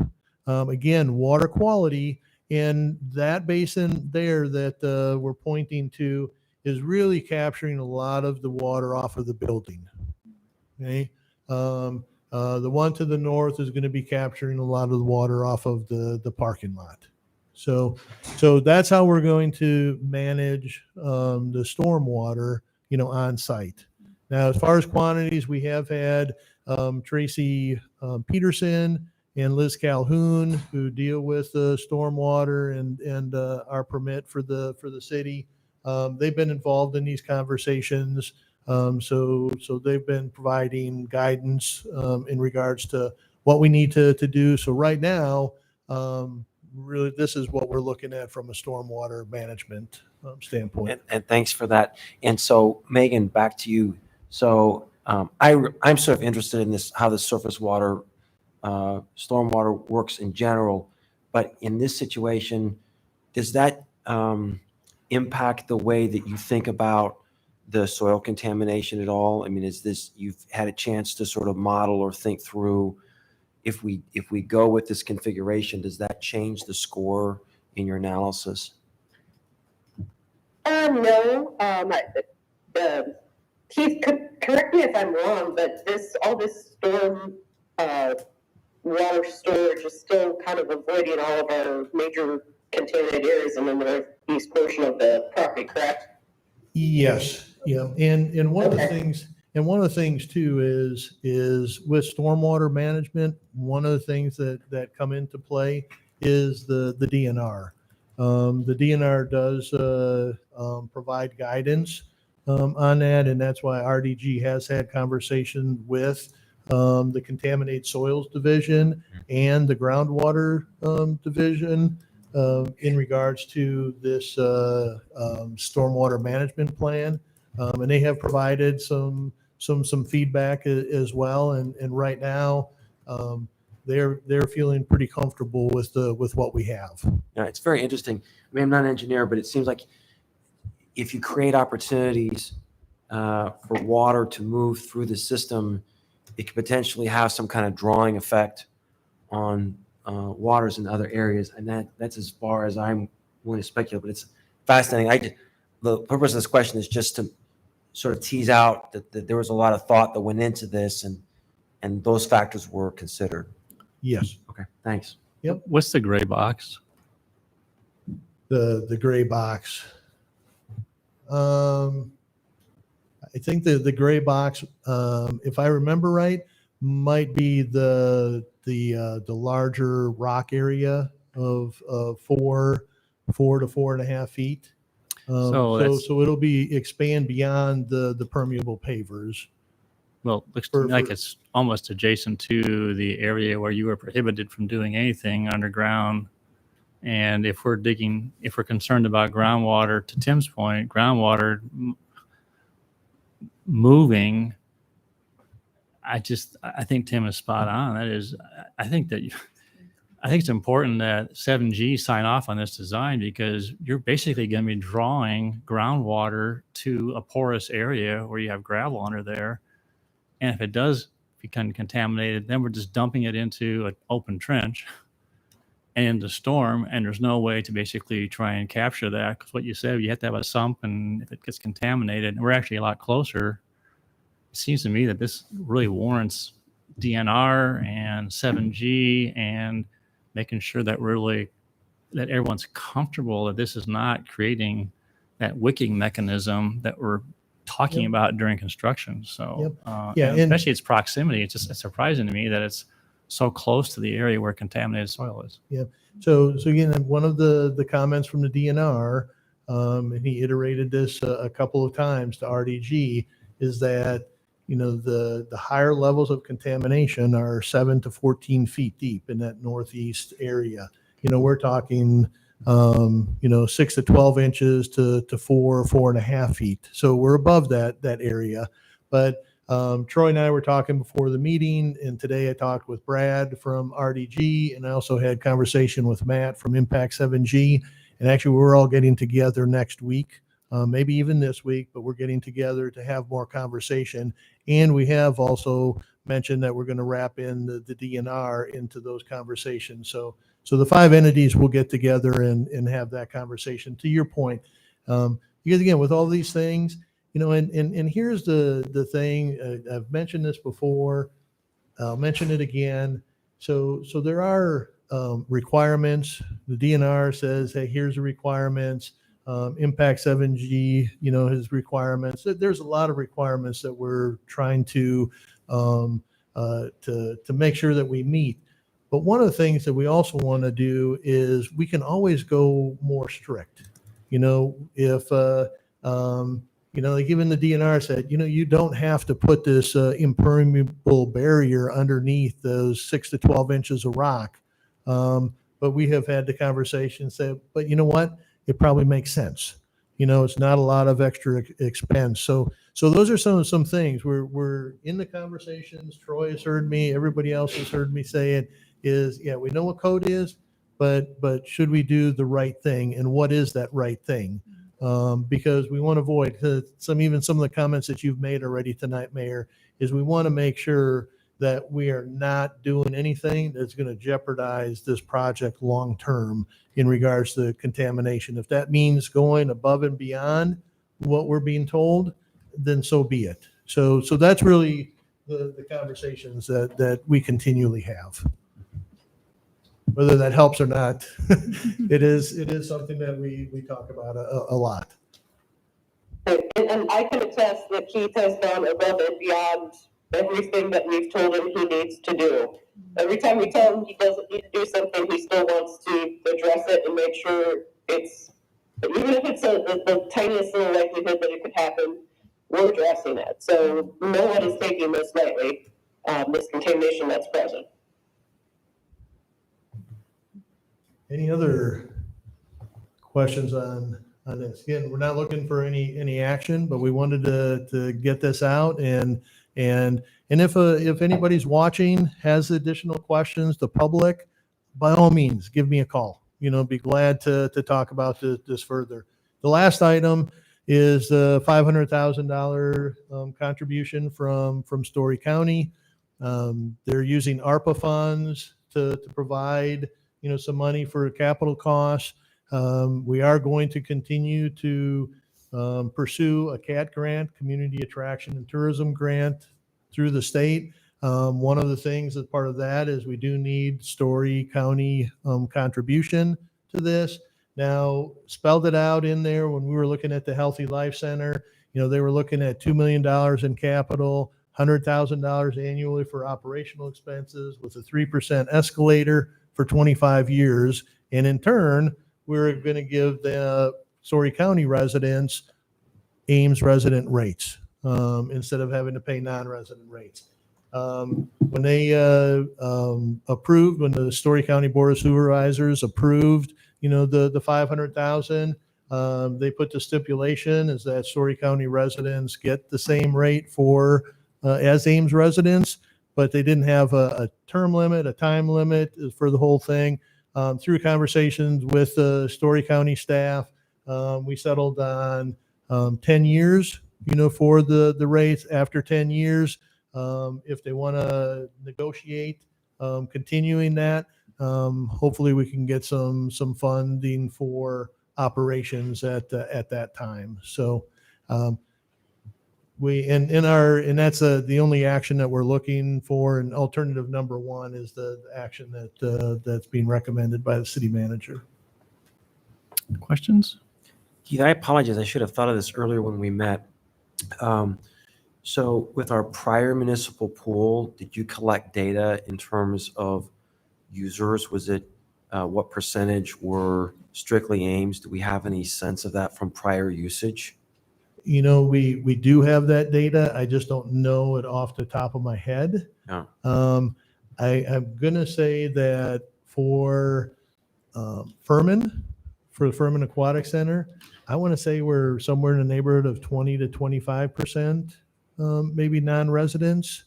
But I can get that information, and if we follow up, when we follow up with all this other stuff, I can put that in there. It'd be a helpful data point. I mean, there isn't anything like this anywhere around. So Nevada has an outdoor pool. It's a great outdoor pool, but no one has a facility like this for indoor. So I love the idea of providing this for non-residents of Story County. Again, Ames is 2/3 of the county. So for the rest of the third, I just want us to be equitable. And so I don't know how to think about that without having some data. And then to your point, maybe over time, as we see the utilization from non-residents, then that will give you a framework for which those conversations can go on in the future. Yep. Yeah, we have the data. We can get it. I just don't know what it is. Right. No, that's fair. Yeah. Yep. Thanks. Any questions?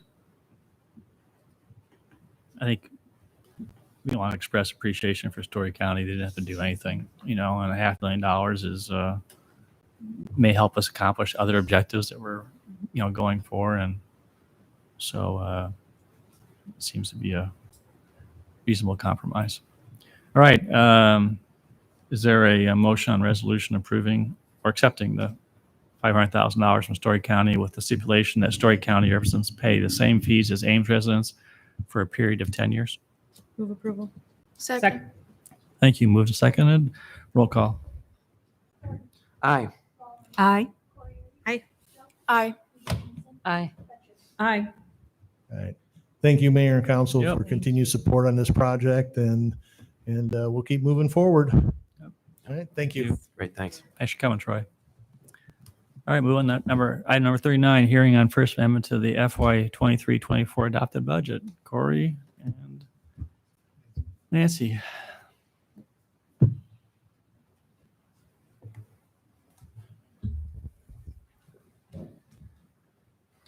Well, good evening. We're here to talk about the First Amendment to the fiscal year 24 budget. And I think Nancy's going to give kind of a quick rundown of the process and kind of what the information included. Well, as Corey mentioned, this is the First Amendment to the 23-24 budget. As you know from years past, this is the amendment that is largely carryovers from projects that weren't completed last year, largely capital improvement projects, although we do include other significant changes if we know about them in that time frame. We've outlined them in the report that you've all received and explained kind of what was going on with the different projects. But if anyone has any questions about any of them, we'd be glad to answer them. Any questions? All right, seeing this is a public hearing, I declare a public hearing on the First Amendment to the FY 23-24 adopted budget to be open. Is there anyone that wants to address council on this topic? Seeing and hearing none, declare the public hearing to be closed. Entertain a motion on resolution amending the fiscal year 23-24 budget to increase expenditures by $113,200,264 for carryover amounts from fiscal year 22-23 and other significant changes to the fiscal year 23-24 budget. So moved. Second. Thank you. Roll call. Aye. Aye. Aye. Aye. Aye. Aye. Thank you very much. Thank you. All right, moving on. Under 40, hearing on water treatment plan, Southeast Wellfield Technical Service Complex Security Fence Improvements. Council, do you have any questions on this item? I declare the public hearing on this item to be open. Is there anyone that wants to address council on this topic? Seeing none, declare the public hearing to be closed. Entertain motion on resolution approving final plan specifications and awarding the contract to American Fence Company of Johnston, Iowa, in the amount of $78,247.60. So moved. Second. Mayor, I had one question on this. Just because the bid is half of what we estimated, I've seen this movie before. Sometimes we've had situations where there was an error on the part of the contractor making the bid. Steve, do you know, did we follow up with the contractor? I don't think there's any concern at this point. There is not a concern right now. Okay. And it's not legit. Is it, I mean, I want to defer to you, but is it worthwhile to just make sure that, yes, we've got the same specs and they understand what we're bidding? Because we don't normally see bids coming in half of what we're projecting. Well, why don't you just pass on this and I'll get a hold of John.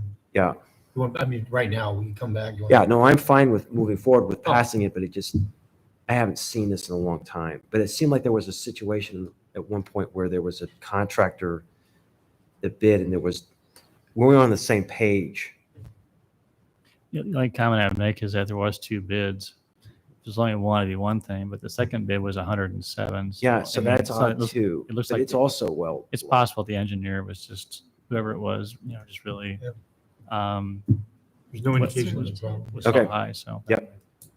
You'd be surprised, but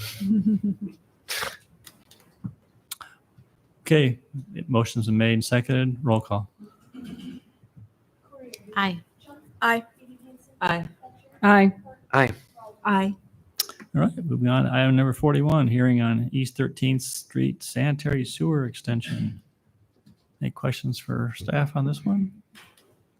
You could say the same thing about this, perhaps. This is good news for us. But Oh, yeah. All right, declare a public hearing on this item to be open. Is there anyone that wants to address council on this project? Seeing none, declare the public hearing to be closed. Entertain a motion accepting the reported bids. So moved. Second. Thank you. Those in favor say aye. Aye. Any opposed or abstaining? Motion carried. And entertain a motion on resolution approving final plan specifications and awarding the contract to On Track Construction LLC of Nevada, Iowa, in the amount of $2,125,500. So moved. Second. Thank you. Roll call. Aye. Aye. Aye. Aye. Aye. Aye. Thank you. Moving on, number 42, 4098 East 13th Street, JT Warehouse Subdivision. Just a quick reminder. So with that recent approval of 13th Street extension, that means we can proceed with this final plat to create 2 developable lots here on 13th Street. There is one unique element here that you haven't dealt with before. That is the deferral of the rural water buyout to the site plan level of approval here. Staff has no issues with that. We are not directly part of the buyout process. It's not revenue that comes to the city. And the need for water service obviously doesn't occur until there's a building. So we're in favor of deferring that. Our ordinances allow for city council to create a deferral schedule. So on the agenda, you have 2 separate resolutions tonight. That's what's unique. One is to approve the final plat like normal. And the second is basically to authorize deferral of that buyout payment until site development plan approval in the future. So Kelly, should we care about this? I'm trying to understand why city would care about the whole deferral thing. In this case, I don't think we have an issue. The way I would have more concern if we were talking about a residential subdivision that's going to go put water infrastructure in to serve lots. And there is no site plan. There is nothing else to trigger that, and just make sure that doesn't get into a situation where the developer's invested in something and hasn't completed the buyout process. Here, I have no concerns. The developer is very well aware of it. We've been in contact with Iowa Regional Utilities Association, and they're also fine with this. So I don't see any complications here. So if we're doing this tonight and setting maybe a sort of a precedent with this is not that seems very plausible to me. I'm not losing any sleep about this in the commercial industrial setting. Yeah, for an industrial property, I have no concerns with this deferral at all. Okay, cool. Thanks. Other questions? I believe the interested parties are present. Do you have any desire to address council on this topic? Seeing none. Close public input. Kelly, the agenda has 2 different items. It says approving the final plat and then deferring water territory buyout. The alternative 1A is fairly detailed in the council action form. Is it your recommendation to do alternative 1 and 1A together versus doing 2 separate resolutions?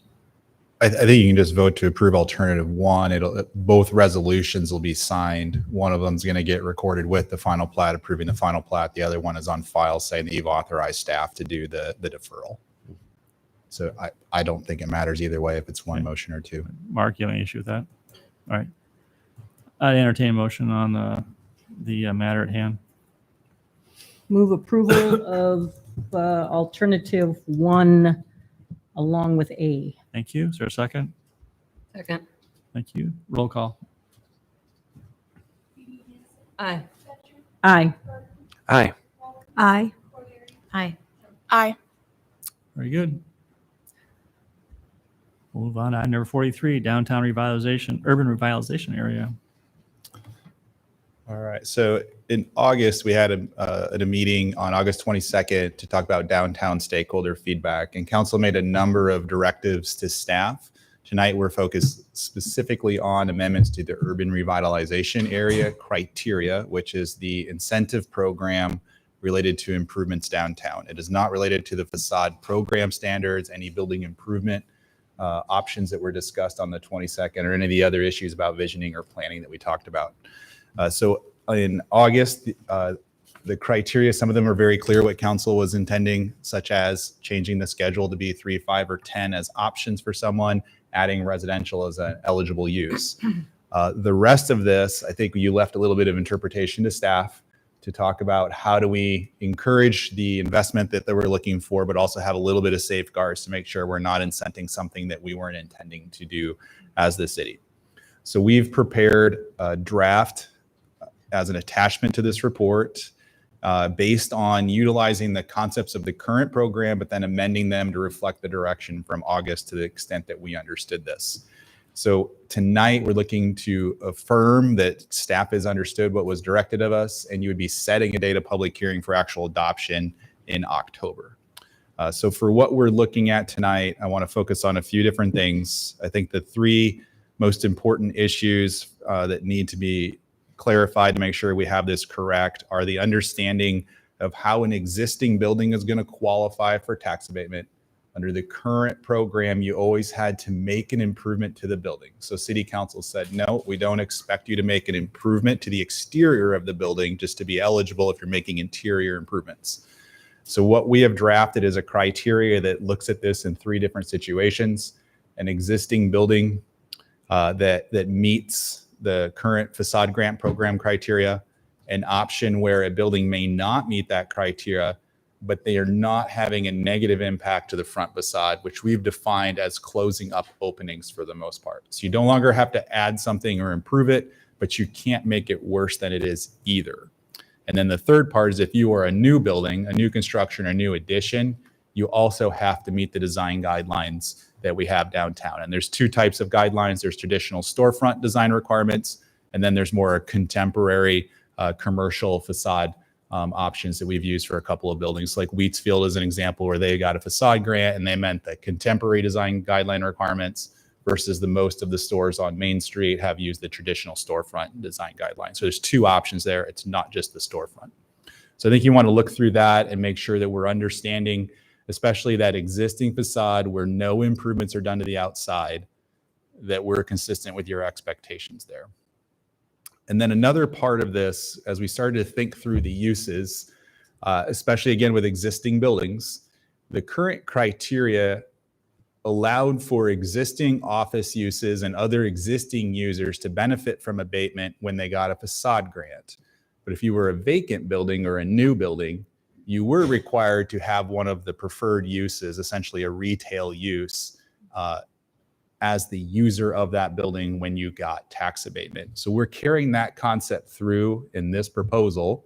We've obviously added residential, but we've clarified what some of the ineligible uses are. And specifically, we're also excluding from the list anybody that's a non-conforming use. So we thought it was important that we expect non-conforming uses to eventually leave the downtown area to become a conforming use. So it seemed to be a competing interest to give you an incentive to make a building improvement that perpetuates the non-conforming use. So if you are a warehouse use, you're an adult business, you're something that doesn't meet the current downtown zoning standards, you're not going to be eligible for tax abatement. What uses will be eligible will be the office, the trade, the restaurant, the residential, those kinds of standard uses that we expect to be in this area and to meet our vision for a downtown area.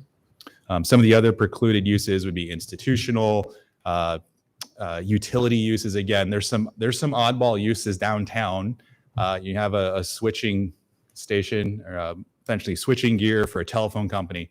Don't think we're interested in baiting the telephone company making investments within their building that have no positive impact on the streetscape of the city. So I think as we thought through what we're allowing here, we wanted to safeguard against those unintentional improvements within a building that really don't contribute to the activity of downtown. So we've tried to accomplish that with how we've defined ineligible uses and then also those non-conforming uses.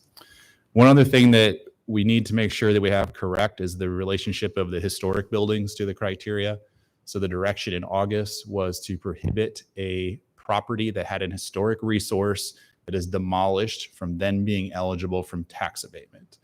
So staff has looked at this two ways. The clear direction was demolition. We all know when a building is demolished. That one is defined as if within the past 10 years that has occurred. I added the 10-year threshold, thinking that if a property's been vacant for 10 years, I think it's time to move forward and say we need to have that investment on that vacant lot and move forward with what a new building can contribute to downtown.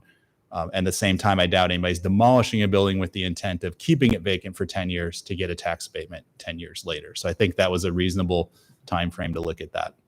Now, the new element we added was the non-demolition of an historic resource, but the activities that someone may have undertaken have degraded the building themselves and taken it out of being historic.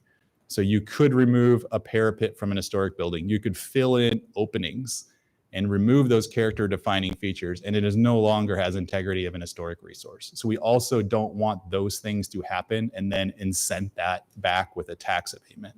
So we've added a second criteria, which will at times require council probably considering that proposal to determine if it has gone too far in terms of removing historic integrity.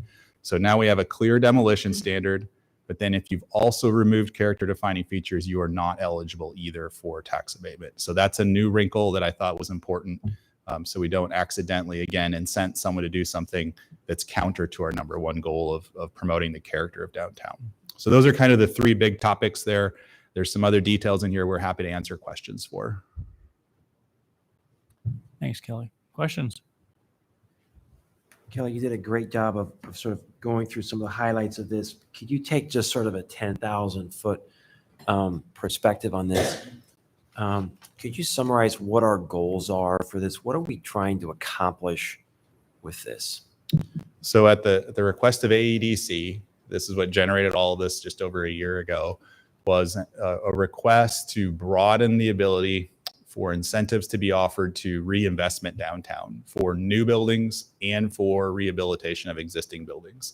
And the way we've understood that is we have older buildings that look just fine, don't need a facade improvement, but there's no incentive to rehab the interior, make a better use of that property. So by removing the facade improvement requirement from the criteria, now maybe there'll be more reinvestment in existing buildings to add value because they'll be eligible for that tax abatement. So that was kind of the overarching goal of the ADC, was to be able to fill in underutilized buildings possibly, and if they weren't historic, to be able to see new buildings get built as well.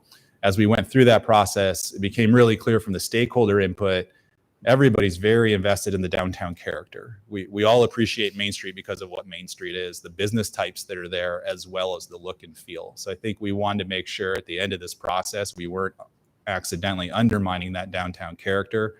And we wanted to ensure the types of businesses we were interested in as a city, as well as that look, was maintained and not undermined through actions of others by incentives that we were offering.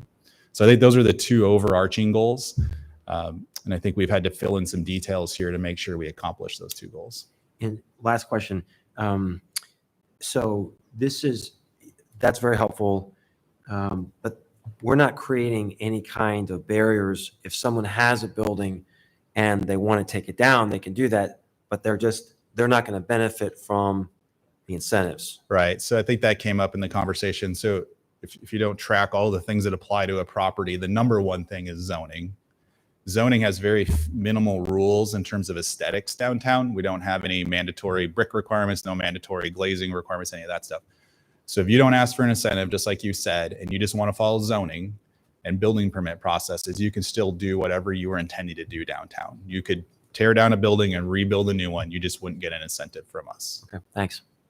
Did you go into detail about the sustainability? Yeah, I think the one other thing that's not in the proposal is in relation to the motion about addressing sustainability criteria. As we looked at that, I think we had an internal debate what the intent of the motion was. Was it intended to ensure that sustainable items in a building would be eligible for tax abatement, or was it more headed towards we want a mandatory criteria to be eligible for abatement that you accomplish some kind of sustainability goal? So we drafted this without a mandatory criteria. As we described in the report, if you make improvements to the building, the way we have this defined, they will be eligible no matter what the purpose is. Okay. We even pointed out like fire sprinklers were a conversation that wasn't part of a motion, but if fire sprinklers are added to a building and that causes an increase in value, that'll be eligible for abatement now because there's no exterior facade improvement requirement. I'd have thought about that element of it, or the encouraging sustainability. And I think, I mean, I understood the dilemma in terms of coming up with criteria and things like that. But my thought was, what if, as an additional criteria for eligibility, so my thought was we require them to have an energy audit done on their building and to provide us with the results of that audit. And that's as far as it would go. So it's really just meant to get the information in their hands. So we're sort of forcing them to receive that information about the energy efficiency of their building. And we would collect them for information tracking purposes. And so over time, it could give us a good idea of the deficiencies in our downtown sustainability. So really just for informational purposes. I'm not saying that we would require an energy audit and then require some percent of change from them. My thought is just require the energy audit, real low bar, gets the information into their hands about any deficiencies in their building. And it starts to build a catalog for the city of what common deficiencies are. And that would help us then make decisions about which things need the most work or the most help from us, right? Is that Does that make prior sense? to improvements or after improvements? A- What if they're coming in After. and doing So my thought is after, because yeah, what if they change a bunch of things that improve their energy use? Yeah. So no, I'm just thinking as part of it, like when it's complete, they would get an energy audit. Got it. Again, and I guess I would say that seems to be backwards to me.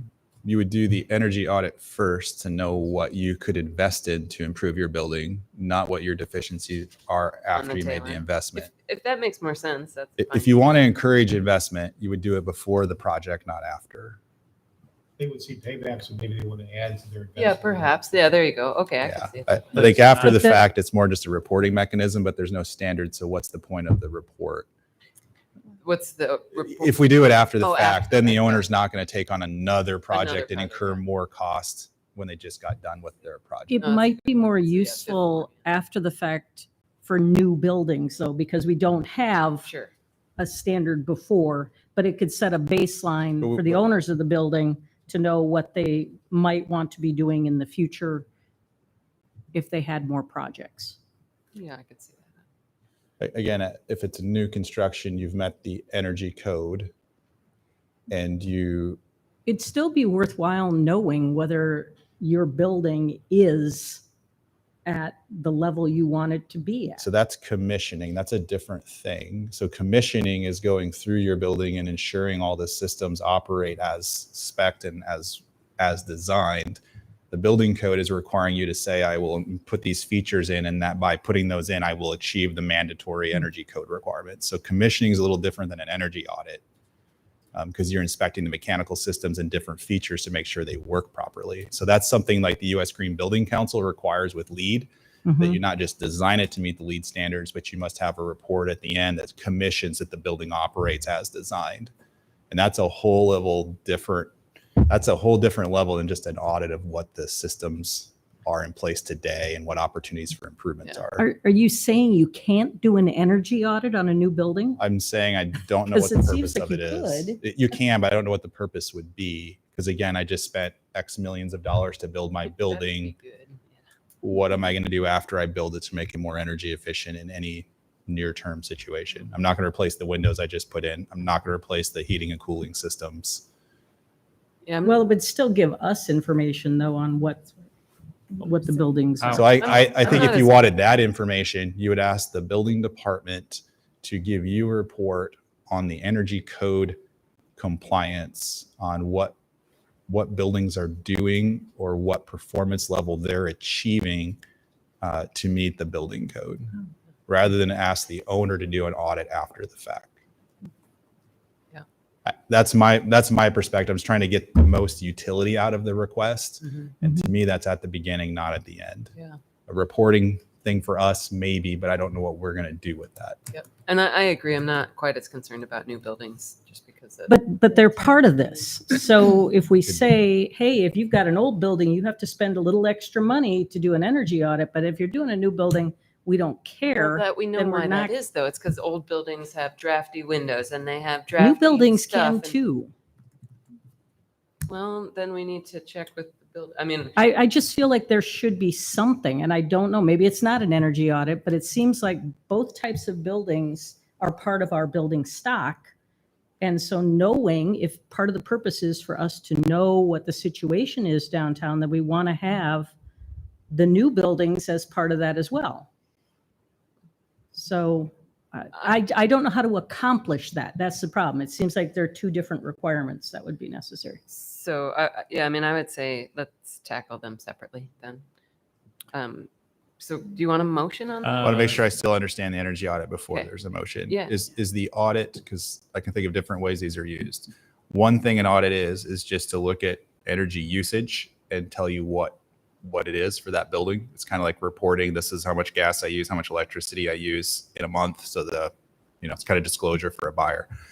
What's more helpful is to do that and then have someone look at the building, at least on a surface level, and say, here's your low hanging fruit to make improvements, whether that's, an upgrade to the furnace, whether that's, window ceilings, sealant of windows, different things like that. So I think the better option is to have them say, here's the energy that's being utilized, and here's the low hanging fruit that you may want to incorporate into your project. I guess I thought that would be part of an audit, but I think you have to define it, because just you saying an energy audit wouldn't have a and defined meaning on its own. recommendations and all. So I think it's an assessment and recommendations, but the implementation is not mandatory from what Yes. you've been saying. Exactly. Okay. Yeah, I mean, I think that's what I'm going for. Yep. Okay. That's my thought. All right, let's open up public comment. Is there anyone that wants to address council on this topic?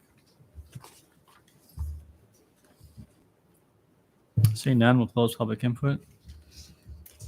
Is there any motions to amend what is being proposed before we go to setting a public hearing? Yeah, I would make a motion that we add an additional criteria for existing buildings that they would undergo an energy audit, including an analysis and suggestions or recommendations, and that they provide the city with the results of that audit for the purpose of information gathering. Is there a second? Second. So before we do this, shouldn't we know what it would cost? And I think of some of the buildings we have downtown, some of them are pretty large. Do we have any sense of what it would cost to conduct an energy audit? I don't off the top of my head, but I don't expect it's more than a couple of $1,000s to have someone be able to walk through and inspect a building. And they're kind of formulaic. Each building's different, but at the same time, you're looking at the same things in an energy audit. It's not custom. Is there a difference in what we're talking about than when you request the city of Ames to come in and do a commercial energy audit? I don't know, That's great. because I would have to talk to Joel about that. Because, I mean, anyone can request an energy audit through the city's Yeah. electric department, residential or commercial. And I know there's not a fee normally unless you're getting some type of more significant advanced type audit. So I guess for me, if we're just talking about a basic energy audit and it's something that electric does routinely anyway, and there's no fee associated with it, is that what we're asking? Is that sufficient? I would say we'll follow up on that. Okay. If this motion passes and we're going ahead to the hearing, that's easy for us to follow up on and explain what it would mean in the final language. Okay. So could it be that the person just has the city do this audit? That's what I have to That's find out. my I don't know if question what is, Ames yeah. Electric offers is equal to the degree that I think we're asking for, which is comprehensively your. Well, your I don't know building if we're usage. asking that. That's my question. I think it would have to be gas and electric, not just electric. So that's my one concern is if electric's only looking at electric. I also know Alliant offers some of Alliant these does free same energy services audits too, too, right? yeah. So I think we just have to look into what they do, and then we can tell you what would Okay. be done as a service, and does that really meet our expectations? Okay. So does that mean that the motion is premature because we don't have that information? No, because I it guess was- I don't know what kind of audit we're asking for or requiring. So I'm wanting to know if a basic, free, or very inexpensive audit is sufficient, then I'm not as worried about it. If it costs thousands of dollars, then I get a little more concerned about what we're asking people to do. Disincentive. But you're saying that during the hearing, we could make that modification if we need. Yeah, to. either way, I think you could Yeah. either add it at the hearing or you could Or remove it at remove the it. hearing. It's, So- I mean, we're setting a date of hearing to adopt something. It doesn't have to be verbatim. So would it be appropriate just to modify the motion to say asking staff to look into including that, and then that staff could report back, and then you can make a decision and add it as part of in the public hearing? Or do you want to just go ahead and put it in Well, and that's then kinda what I'm remove it? asking them to do a bit. I guess, do you see a big difference there? I don't. I just want the information before I say Yeah. keep it in or vote to keep it in or take it out. That's fine. So I'll, You don't need to modify it. okay, thanks. All right, those in favor of the motion say aye. Aye. Any opposed? Motion carried. Anyone else? Do we know what information is available to us for the new buildings?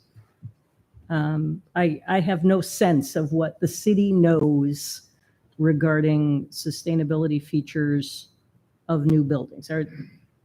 Do we require people to tell us that? So this is what I know, and I'm thinking more from the residential side. I don't know that I know from the office or commercial building side. So some people go to, if you've heard of a HERS index, it's the rating system to measure the efficiency of your structure against an index.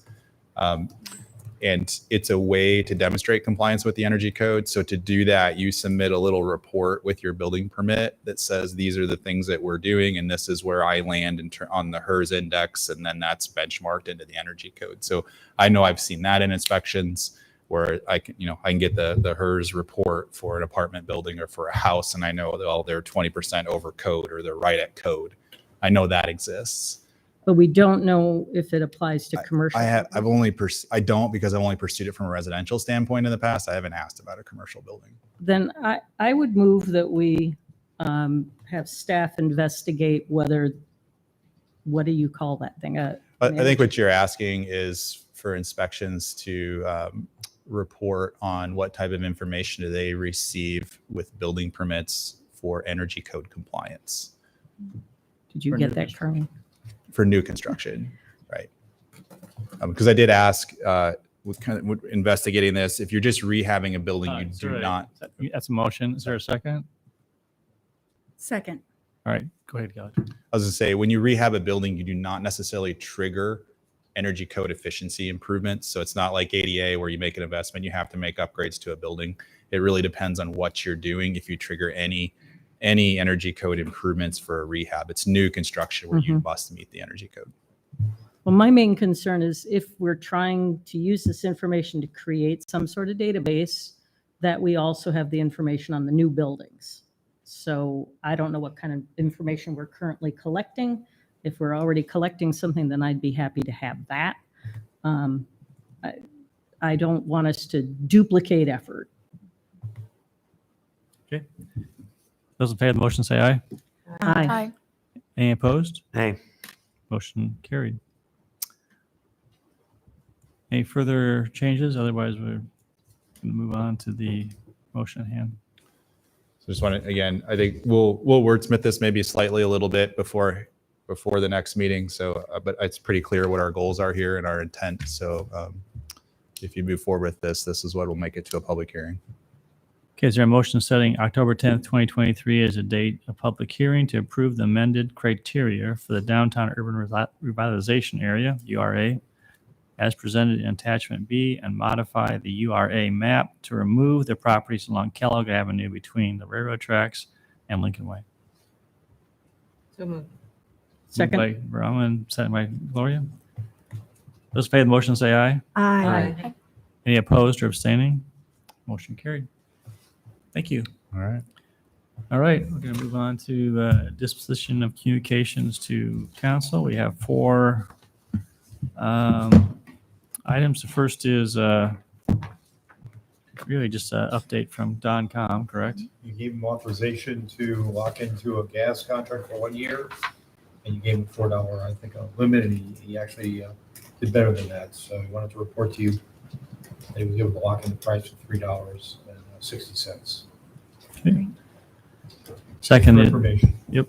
Second memo from Kelly on the request for text amendment regarding public improvement requirements for Pullman Street and Carnegie Avenue.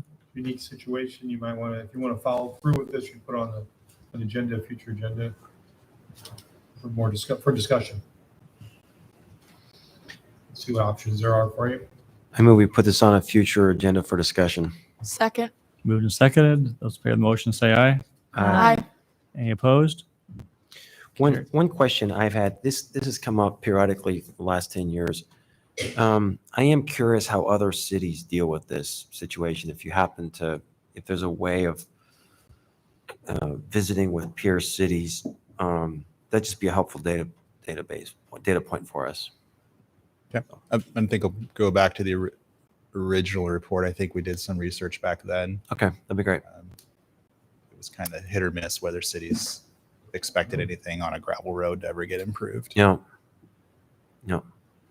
Okay, item 3 is request from City Ames to pursue a grant for a nomination of Chautauqua Park Ridgewood additions to the National Register of Historic Places. I move we put this on a future agenda. Is there a second? Second. Those in favor of the motion say aye. Aye. Any opposed? Carried. And the last is Mortensen Road speed study. Right. If you have the traffic engineer's report, I think we're going to move ahead with the improvements without your, it doesn't need your direction. We're going to do that either at the end of this fiscal year or at the beginning of next fiscal year. So I don't think he needs any action if you agree with the recommendations of the traffic engineer.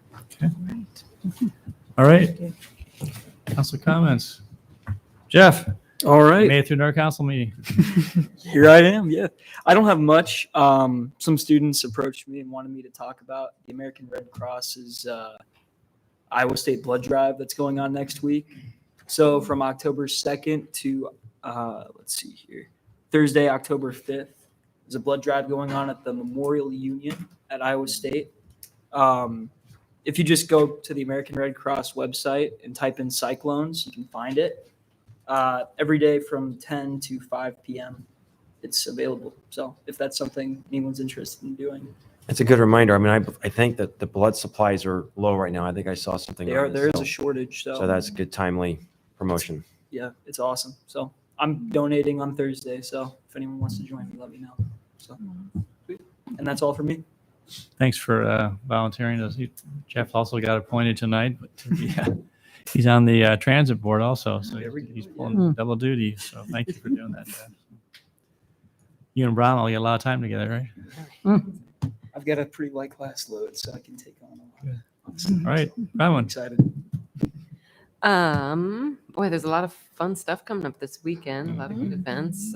Eco Fair, we heard about that. We heard about Pride Fest. There's probably more than that even, but I did want to mention one thing so I got asked about a question of a resident in the Old Town neighborhood about rules regarding solar installations in Old Town specifically. And we did do some stuff with the zoning code to make solar installations easier for other neighborhoods, but Old Town still has some rules in place. And I'll give us some time to think about it. I'm just letting you know that at the next council meeting during council comments, I'm going to ask the Historic Preservation Commission to look at that topic, solar in Old Town. That's all I got. Thanks for the advance notice. That's helpful. Nothing tonight. Nothing for me. Nothing for me. So I'd like to float an idea that we would ask the staff to come back with recommendations on how we can create sort of a deference to them on modifications of these grants. This comes up periodically that things don't work out according to plan. And I'd like to create a mechanism where like maybe a dollar amount or something that we could defer to them, because they're actually sometimes pretty complicated to sort of unpack and really to provide a thoughtful analysis on So it takes a lot of our time to go through this, and I'd like to see those at the staff level. So I'd move that Excuse me, we, do you mean grants or do you mean reallocation of asset budgets? Is that what you're talking about? Or special allocations? Council grants, is that what you're talking about? yeah, generally, yeah, council grants Council generally. Appropriations, outside Yeah. groups, maybe? Yeah. Yeah. Broader than asset and special. So that's the motion. I got you. Yeah. Oh, I'm sorry, I interrupted you. I'll second. Did you catch that, Carly? The essence of it. Okay. So I understand the motive behind this, but I wonder about what Brian said about the fact that these are contracts that council approved and whether we need to have council approval to undo council approval. Mark, you want to comment on that? Well, generally, that's been the rule. If council approves something, if it's going to be amended or changed, it comes back to the council. I mean, if you make the motion, that if the motion's approved and we look at that, that's one of the things that, I'll look at and chime in on. I'm not sure how to do that. But I'd have to give it some thought, and it may be a way, but generally I kind of believe that if the council's approved something, the council ought to approve changes to it. So with Tim's motion, you would be involved in staff discussions of Yes. Okay. Yeah. Those in favor of the motion say aye. Aye. Opposed? Nay. Motion carried.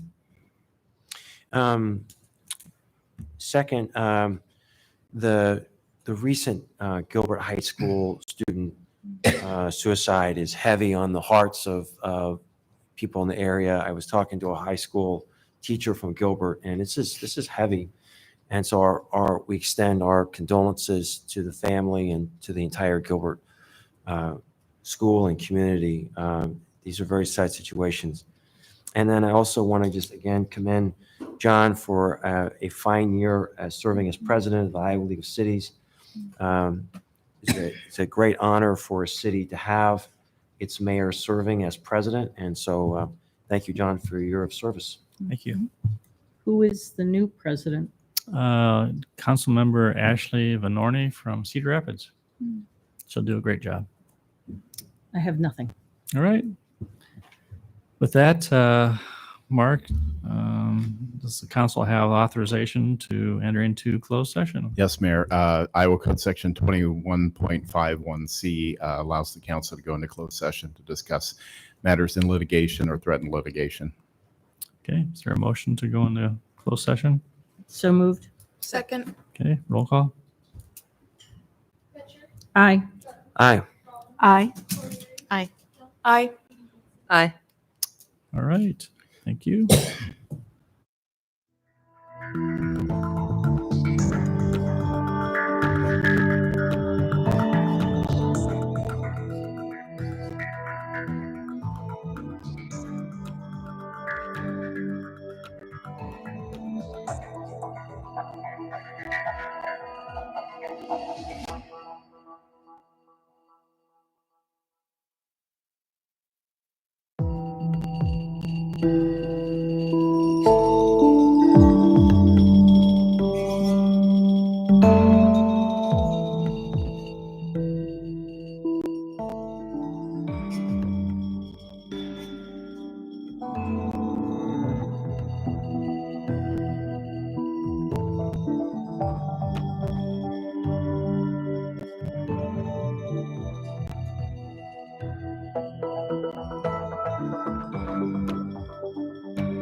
Okay, we're back in open session. Is there a motion to direct staff to proceed as discussed during closed session on the first item? So moved. Second. All right. Those in favor of the motion, please say aye. Aye. Any opposed or abstaining? Carried. And second one, is there a motion to agree to or enter into agreement on the Approve the settlement. consent agreement and final order? Is that Yes, that with the adequate? EPA. With the Yes. EPA? So moved. Second. Okay. Roll call. Nay. Aye. Aye. Aye. Aye. Aye. Okay. Is that what you have? You have what you need? Yep. Okay. Thank you. All right. Thank you, Mark. I would entertain a motion to adjourn. Move Let's we adjourn. All right. Second. Seconded. All right. Those in favor say aye. Aye. Aye. We are adjourned. Thank you.